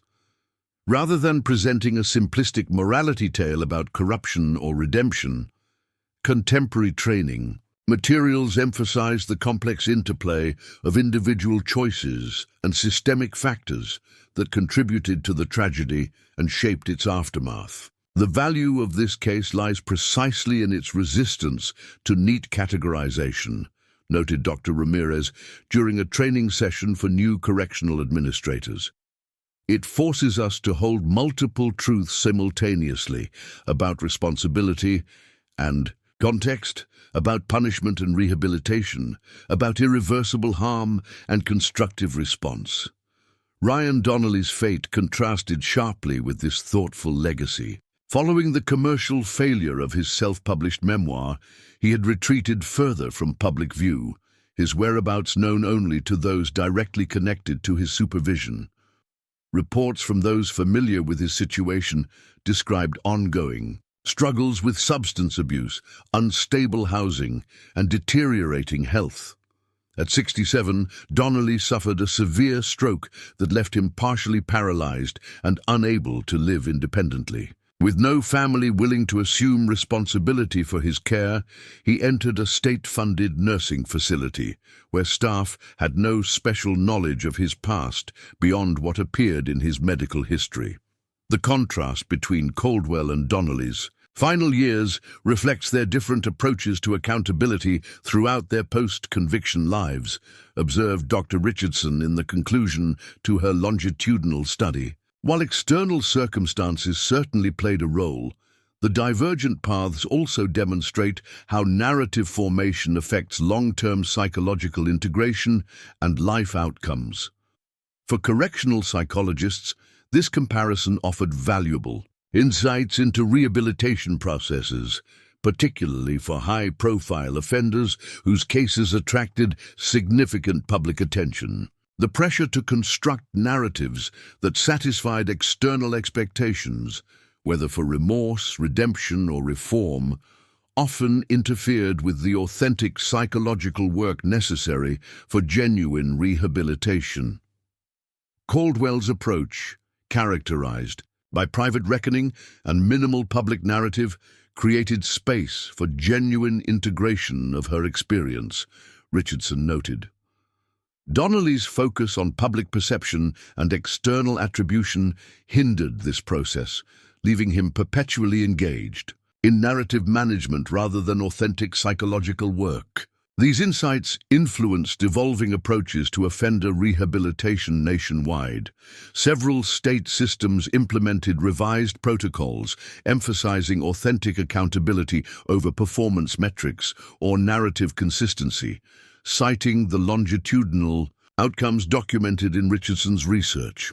At Lakewood Correctional, now approaching its 80th year of operation, the impact of these evolving approaches was particularly evident. Under Warden Sophia Martinez, the facility maintained its commitment to both staff support and inmate rehabilitation, with the Recovery and Resilience Center continuing to serve as a model for integrated mental health services.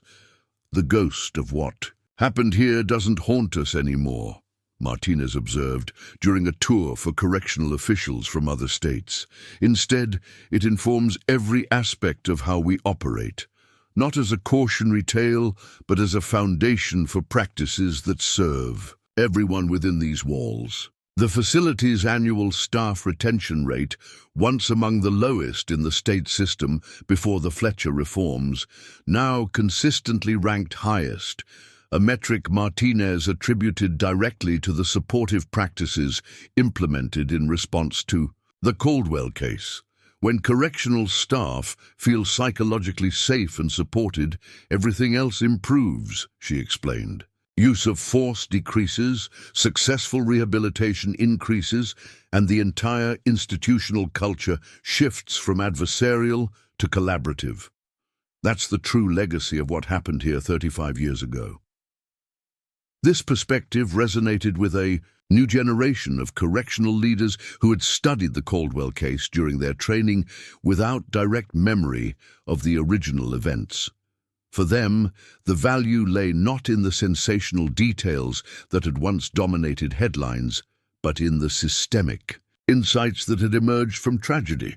40 years after the shooting, as Lakewood prepared for its official decommissioning and replacement by a modern facility in a different location, correctional historians and journalists reflected on the institution's complex legacy.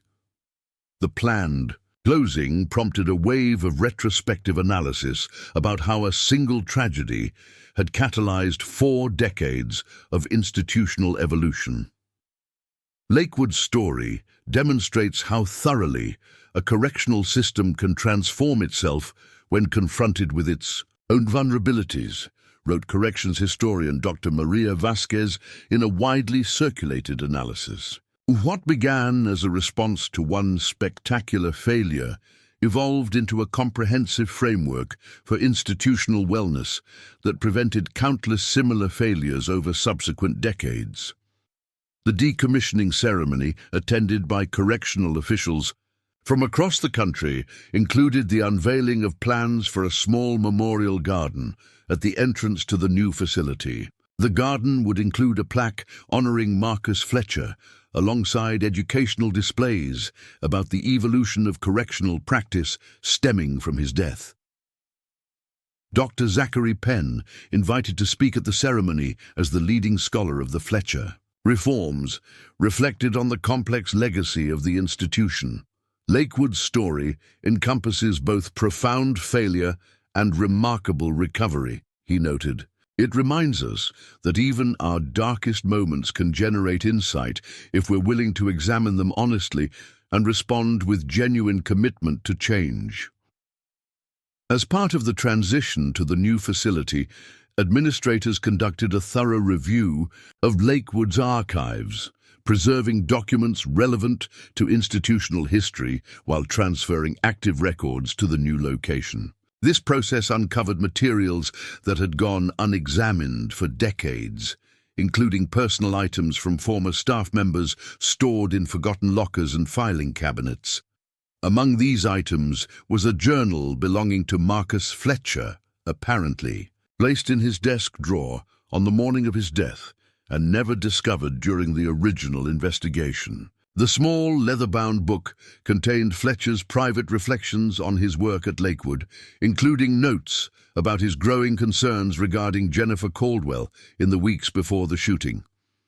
"Something's changed with Jennifer," he had written approximately 1 month before his death. The isolation of her position has always been a concern, but lately there's a brittleness to her interactions, a paranoia that wasn't there before. I'm increasingly convinced she needs support, not discipline.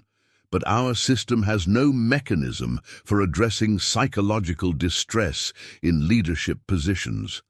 Later entries documented his careful consideration of how to approach the situation, revealing a depth of compassion and professional insight that aligned perfectly with the principles later developed in his name. The challenge is creating space for intervention without triggering defensive reactions, he noted. Our institutional culture equates vulnerability with weakness, particularly for those in authority positions. Breaking through that barrier requires establishing psychological safety first. His final entry, dated the morning of his death, revealed both his apprehension about the planned confrontation and his commitment to approaching it with compassion. Meeting with Jay this morning to discuss concerns. Approach. Frame as support, not accusation. Emphasize confidentiality and commitment to finding a solution that protects her professionally.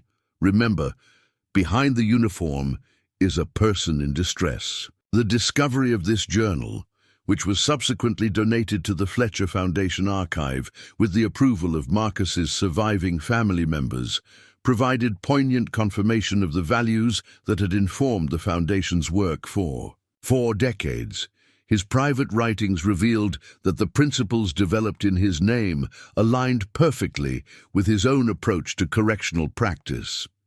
Reading Marcus's journal feels like closing a circle, Dr. Ramirez observed after reviewing the material.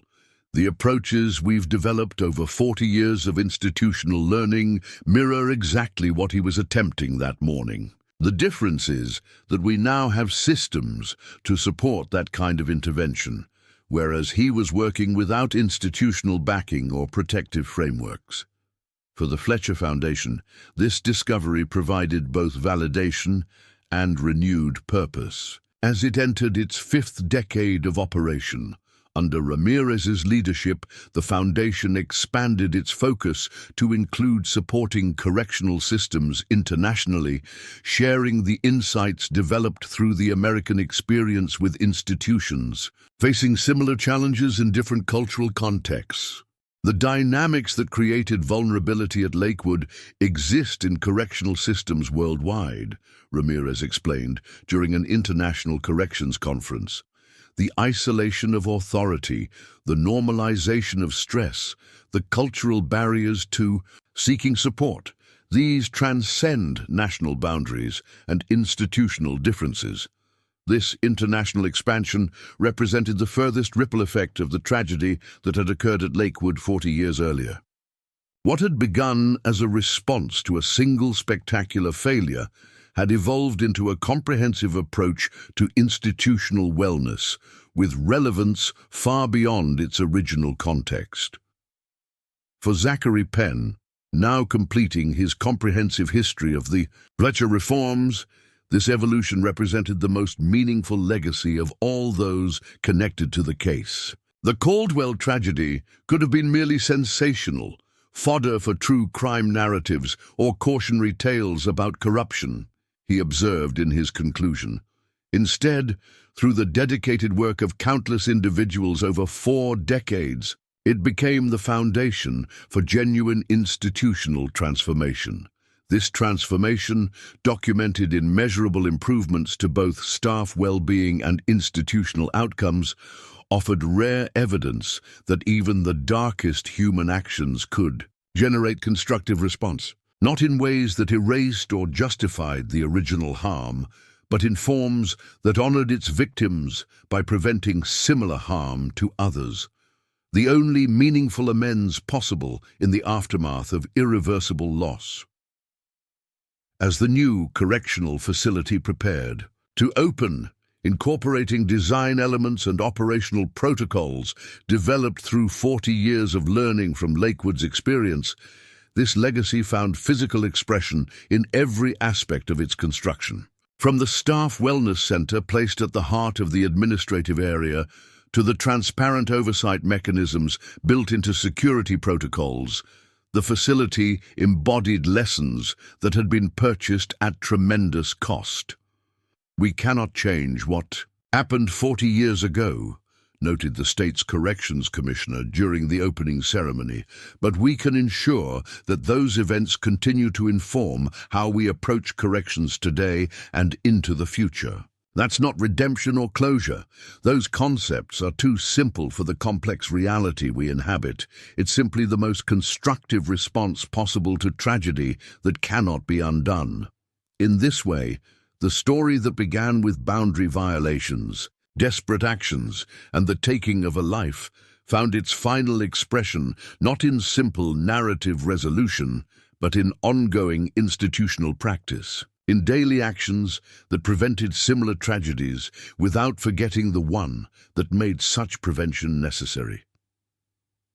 50 years after the shots that echoed through Lakewood Correctional's administrative wing, the story that had once dominated headlines had become something more than a sensational crime or even a case study in correctional reform. It had evolved into a foundational narrative that shaped institutional understanding across multiple fields, not just corrections, but any environment where power imbalances, institutional isolation, and psychological stress created potential for boundary violations. The new Lakewood Correctional Center, as the replacement facility had been named, had operated for a decade under the comprehensive protocols developed through 50 years of institutional learning. The facility stood as a physical embodiment of this evolution, its architecture, policies, and culture all reflecting insights gained from the tragedy that had occurred at its predecessor. Dr. Elena Ramirez, now in her 70s and approaching retirement from leadership of the Fletcher Foundation, had witnessed most of this transformation firsthand. Having joined the foundation as a young researcher shortly after completing her doctorate, she had worked alongside Dr. Wilson during the critical years when the Fletcher protocols were first developed and implemented. Looking back over 5 decades of institutional change, Ramirez reflected during her final address to the Foundation's board, "What strikes me most is how thoroughly the insights from the Caldwell case have been integrated into standard practice. What once seemed radical, addressing the psychological needs of staff, creating transparency in leadership, implementing proactive boundary maintenance, is now simply how we approach institutional management." This normalization represented the most profound legacy of the case, the transformation of exceptional response into standard practice. New generations of correctional professionals learned these approaches without necessarily connecting them to their origins in tragedy, just as medical students learn hand-washing protocols without direct reference to the historical discoveries that proved their necessity. Zachary Penn, whose comprehensive history of the Fletcher reforms had become standard reading in criminal justice programs nationwide, had documented this evolution from crisis response to institutional standard. Now approaching 70 himself, Penn had dedicated his career to understanding how meaningful change becomes embedded in institutional culture. The Fletcher reforms succeeded where many others failed, because they addressed fundamental human needs that transcend specific institutional contexts, Penn explained during his final lecture before retirement from his university position. The need for psychological safety, the vulnerability created by isolation, the importance of transparency in authority relationships, these principles apply wherever humans work within hierarchical structures. This broader applicability had become increasingly evident as the Fletcher protocols were adapted for use in settings beyond corrections, hospitals, military units, disaster response teams, and other environments where high stress and clear power differentials created similar vulnerabilities. The Foundation now operated specialized divisions focused on each of these contexts while maintaining its original commitment to correctional reform. What began as a response to a specific tragedy has evolved into a framework for institutional wellness applicable across multiple high-stress environments, noted the Foundation's annual report on its 50th anniversary. While we never forget the specific circumstances that catalyzed this work, we recognize that its value extends far beyond its origins. This expanded scope represented a fitting evolution of Marcus Fletcher's legacy. His journal, discovered during Lakewood's decommissioning and now preserved in the Foundation's archives, revealed how his approach to correctional psychology had always emphasized universal human needs rather than institutional specifics. The barriers to psychological health within these walls aren't unique to corrections, he had written in an entry dated 6 months before his death. They reflect fundamental challenges that emerge whenever human beings operate within rigid hierarchies under conditions of chronic stress. Addressing these challenges requires seeing beyond the specific context to the underlying psychological dynamics. The contemporary Fletcher approach embodied this perspective, offering adaptable frameworks rather than rigid protocols. This flexibility allowed the Foundation's insights to inform institutional practices across increasingly diverse contexts, while maintaining fidelity to the core principles derived from the Lakewood tragedy. On the 50th anniversary of the shooting, the Fletcher Foundation organized a symposium bringing together representatives from the various fields now implementing adaptations of the Fletcher protocols. The event, held at a conference center near the site of the original Lakewood facility, included correctional administrators, hospital executives, military leaders, and disaster response coordinators, all connected by their commitment to institutional practices that recognized and addressed psychological vulnerabilities.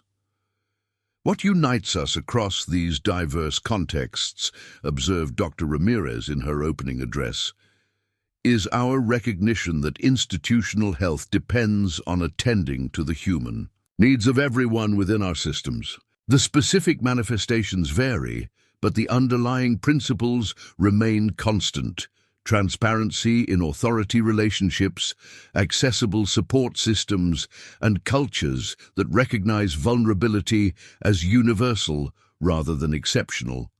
The symposium included presentations on emerging applications of Fletcher principles in new contexts, including virtual work environments and international humanitarian operations. Researchers shared data demonstrating how consistent implementation of these approaches correlated with improved outcomes across diverse metrics, from staff retention and reported well-being to operational effectiveness and error reduction.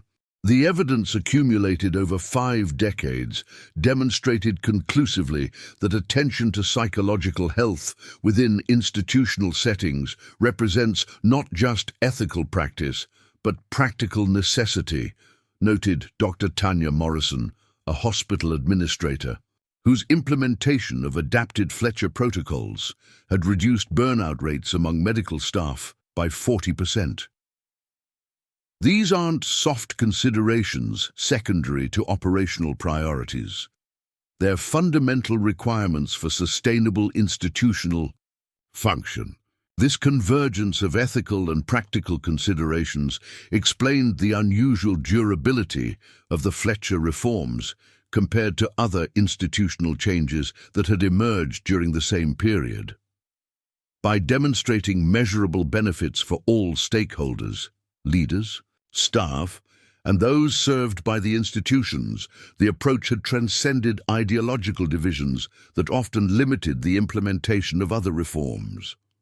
The Fletcher protocols survived 50 years of political shifts, budget fluctuations, and leadership changes precisely because they work, observed Calvin Reynolds, the retired Bureau of Prisons director who had overseen the federal implementation of the protocols 15 years earlier. When something demonstrably improves outcomes while reducing costs, it tends to endure regardless of prevailing political winds. This pragmatic perspective had been essential to the approach's widespread adoption, but those closest to its origins remained aware of the human story beneath the institutional success. During a private dinner following the symposium's first day, Dr. Ramirez raised a toast to those whose lives had intersected in tragedy 50 years earlier. To Marcus Fletcher, whose insights continue to inform our work. To James Wilson, who transformed personal loss into institutional vision. And yes, to Jennifer Caldwell, whose worst actions generated a response that has prevented countless similar tragedies. Their story reminds us that meaningful change often emerges from our darkest moments, not as redemption, but as hard-won wisdom. This complicated legacy, improvement emerging from irreversible harm, characterized the Foundation's approach to its own history, neither minimizing the tragedy that catalyzed its work, nor allowing that tragedy to overshadow the constructive response it generated. The organization maintained a nuanced relationship with its origins that honored all dimensions of a complex human story. This perspective informed the Foundation's approach to the 50th anniversary of the shooting, acknowledging the date with appropriate solemnity, while focusing primarily on the constructive work that had emerged in response. No press releases marked the milestone.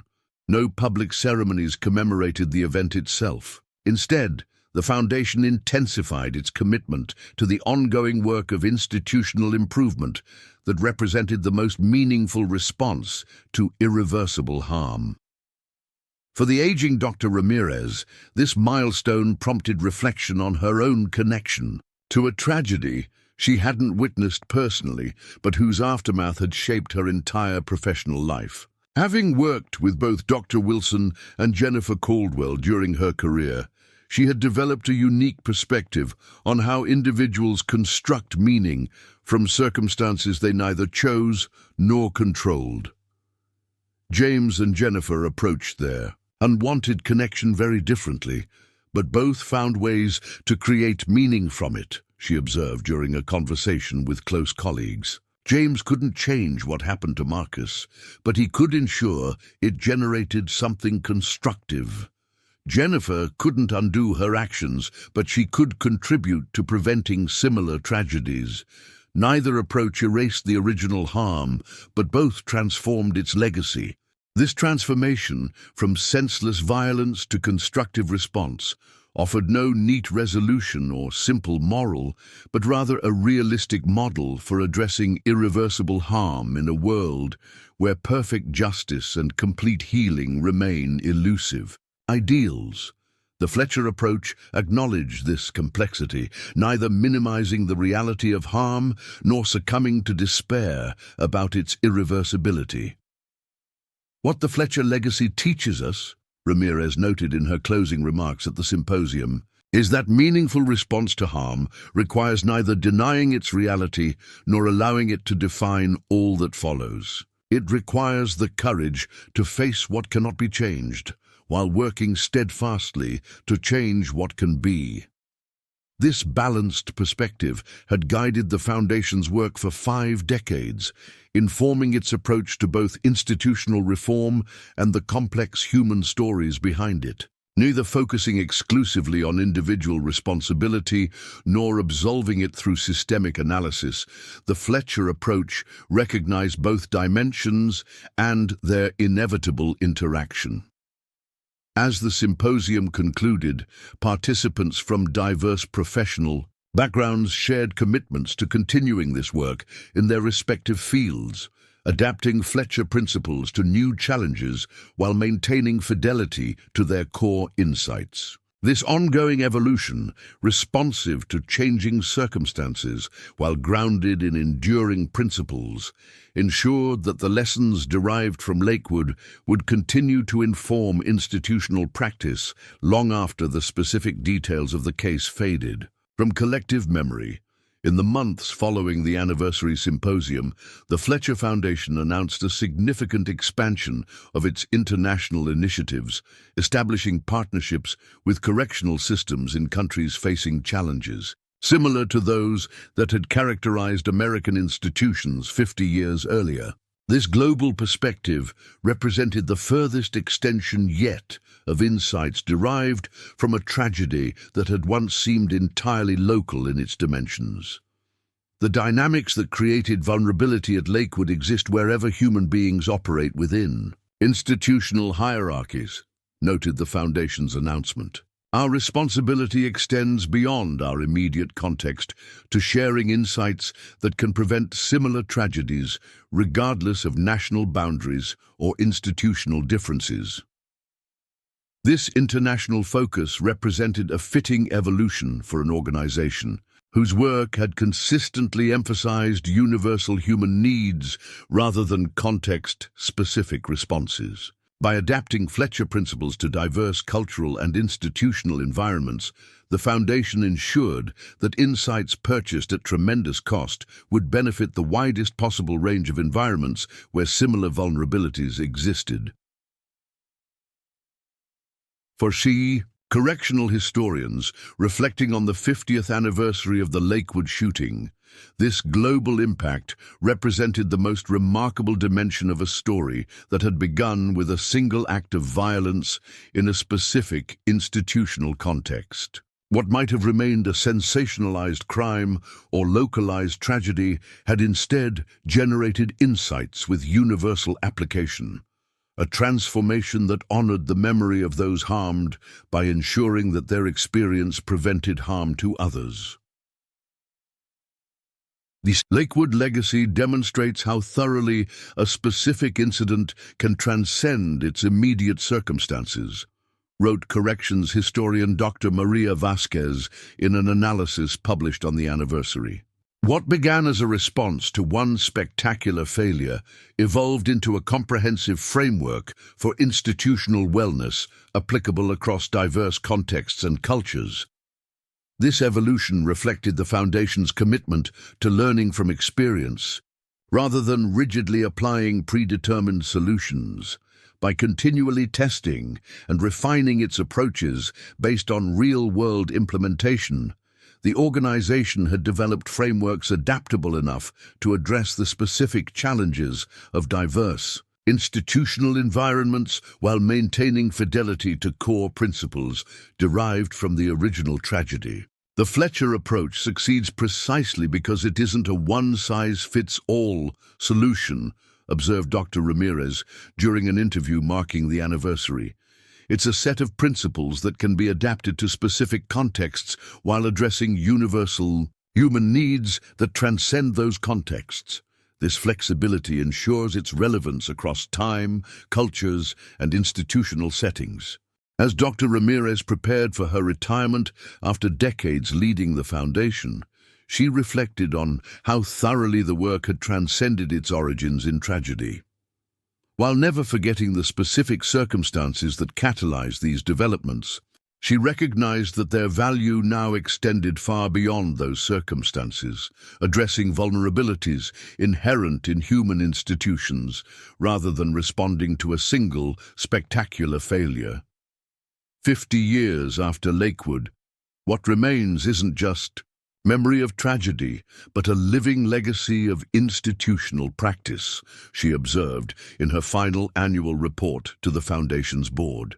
Every time a correctional officer receives support rather than stigma for acknowledging stress, every time transparent oversight prevents boundary erosion, every time early intervention addresses concerning patterns before they escalate to crisis, the story that began at Lakewood continues to unfold. This ongoing unfolding represented perhaps the most meaningful memorial possible for those whose lives had been irrevocably altered by the events at Lakewood 50 years earlier. Not a static monument or simple narrative, but a dynamic process of institutional learning that continued to prevent similar tragedies long after the specific details of the original case had faded from common knowledge. For the communities directly affected by the Lakewood tragedy, the families of Jennifer Caldwell and Marcus Fletcher, the staff who had worked alongside them, The inmates who had witnessed the institution's transformation, this living legacy, offered something more complex and ultimately more meaningful than conventional closure or redemption narratives could provide. Nothing can change what happened or bring back those lost, Dr. Ramirez acknowledged during her retirement ceremony. But the response to that irreversible harm has prevented countless similar tragedies over 5 decades. That doesn't balance the scales or provide neat resolution, but it does demonstrate that even our darkest moments can generate insights that protect others from similar harm. This perspective, neither minimizing tragedy nor allowing it to render constructive response impossible, characterized the Foundation's approach to its own history and informed its vision for continued evolution. By maintaining this balanced view, acknowledging both the irreversible harm of the past and the possibility of constructive action in the present, the organization embodied the complex wisdom derived from 50 years of institutional learning. Leadership transitioned to a new generation, professionals who had no personal connection to the original events but had built careers implementing the approaches developed in response. This balanced perspective ensured that the Fletcher legacy would continue to evolve without losing connection to its origins. Neither defined entirely by its tragic beginnings nor completely detached from them, the work carried forward the complex wisdom purchased at tremendous cost. In this way, the story that began with boundary violations, desperate actions, and the taking of a life found its fullest expression not in simple narrative resolution, but in ongoing institutional practice, in daily actions that prevented similar tragedies without forgetting the one that made such prevention necessary. Not a story of redemption in any simple sense, but of the painstaking work of creating meaning from circumstances no one would have chosen, but from which all could learn. 50 years after shots echoed through Lakewood Correctional's administrative wing, their reverberations continued, not as trauma or sensationalism, but as insight translated into practice. The human story behind these institutional developments remained complex and resistant to simple categorization, a reminder that lasting change emerges not from neat narratives, but from honest engagement with the full complexity of human experience, its darkness and light, its failures and responses, its irreversible harm and ongoing possibility. Up next, you've got 2 more standout stories right on your screen.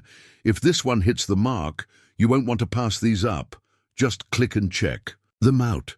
And don't forget to subscribe and turn on the notification bell so you don't miss any upload from us.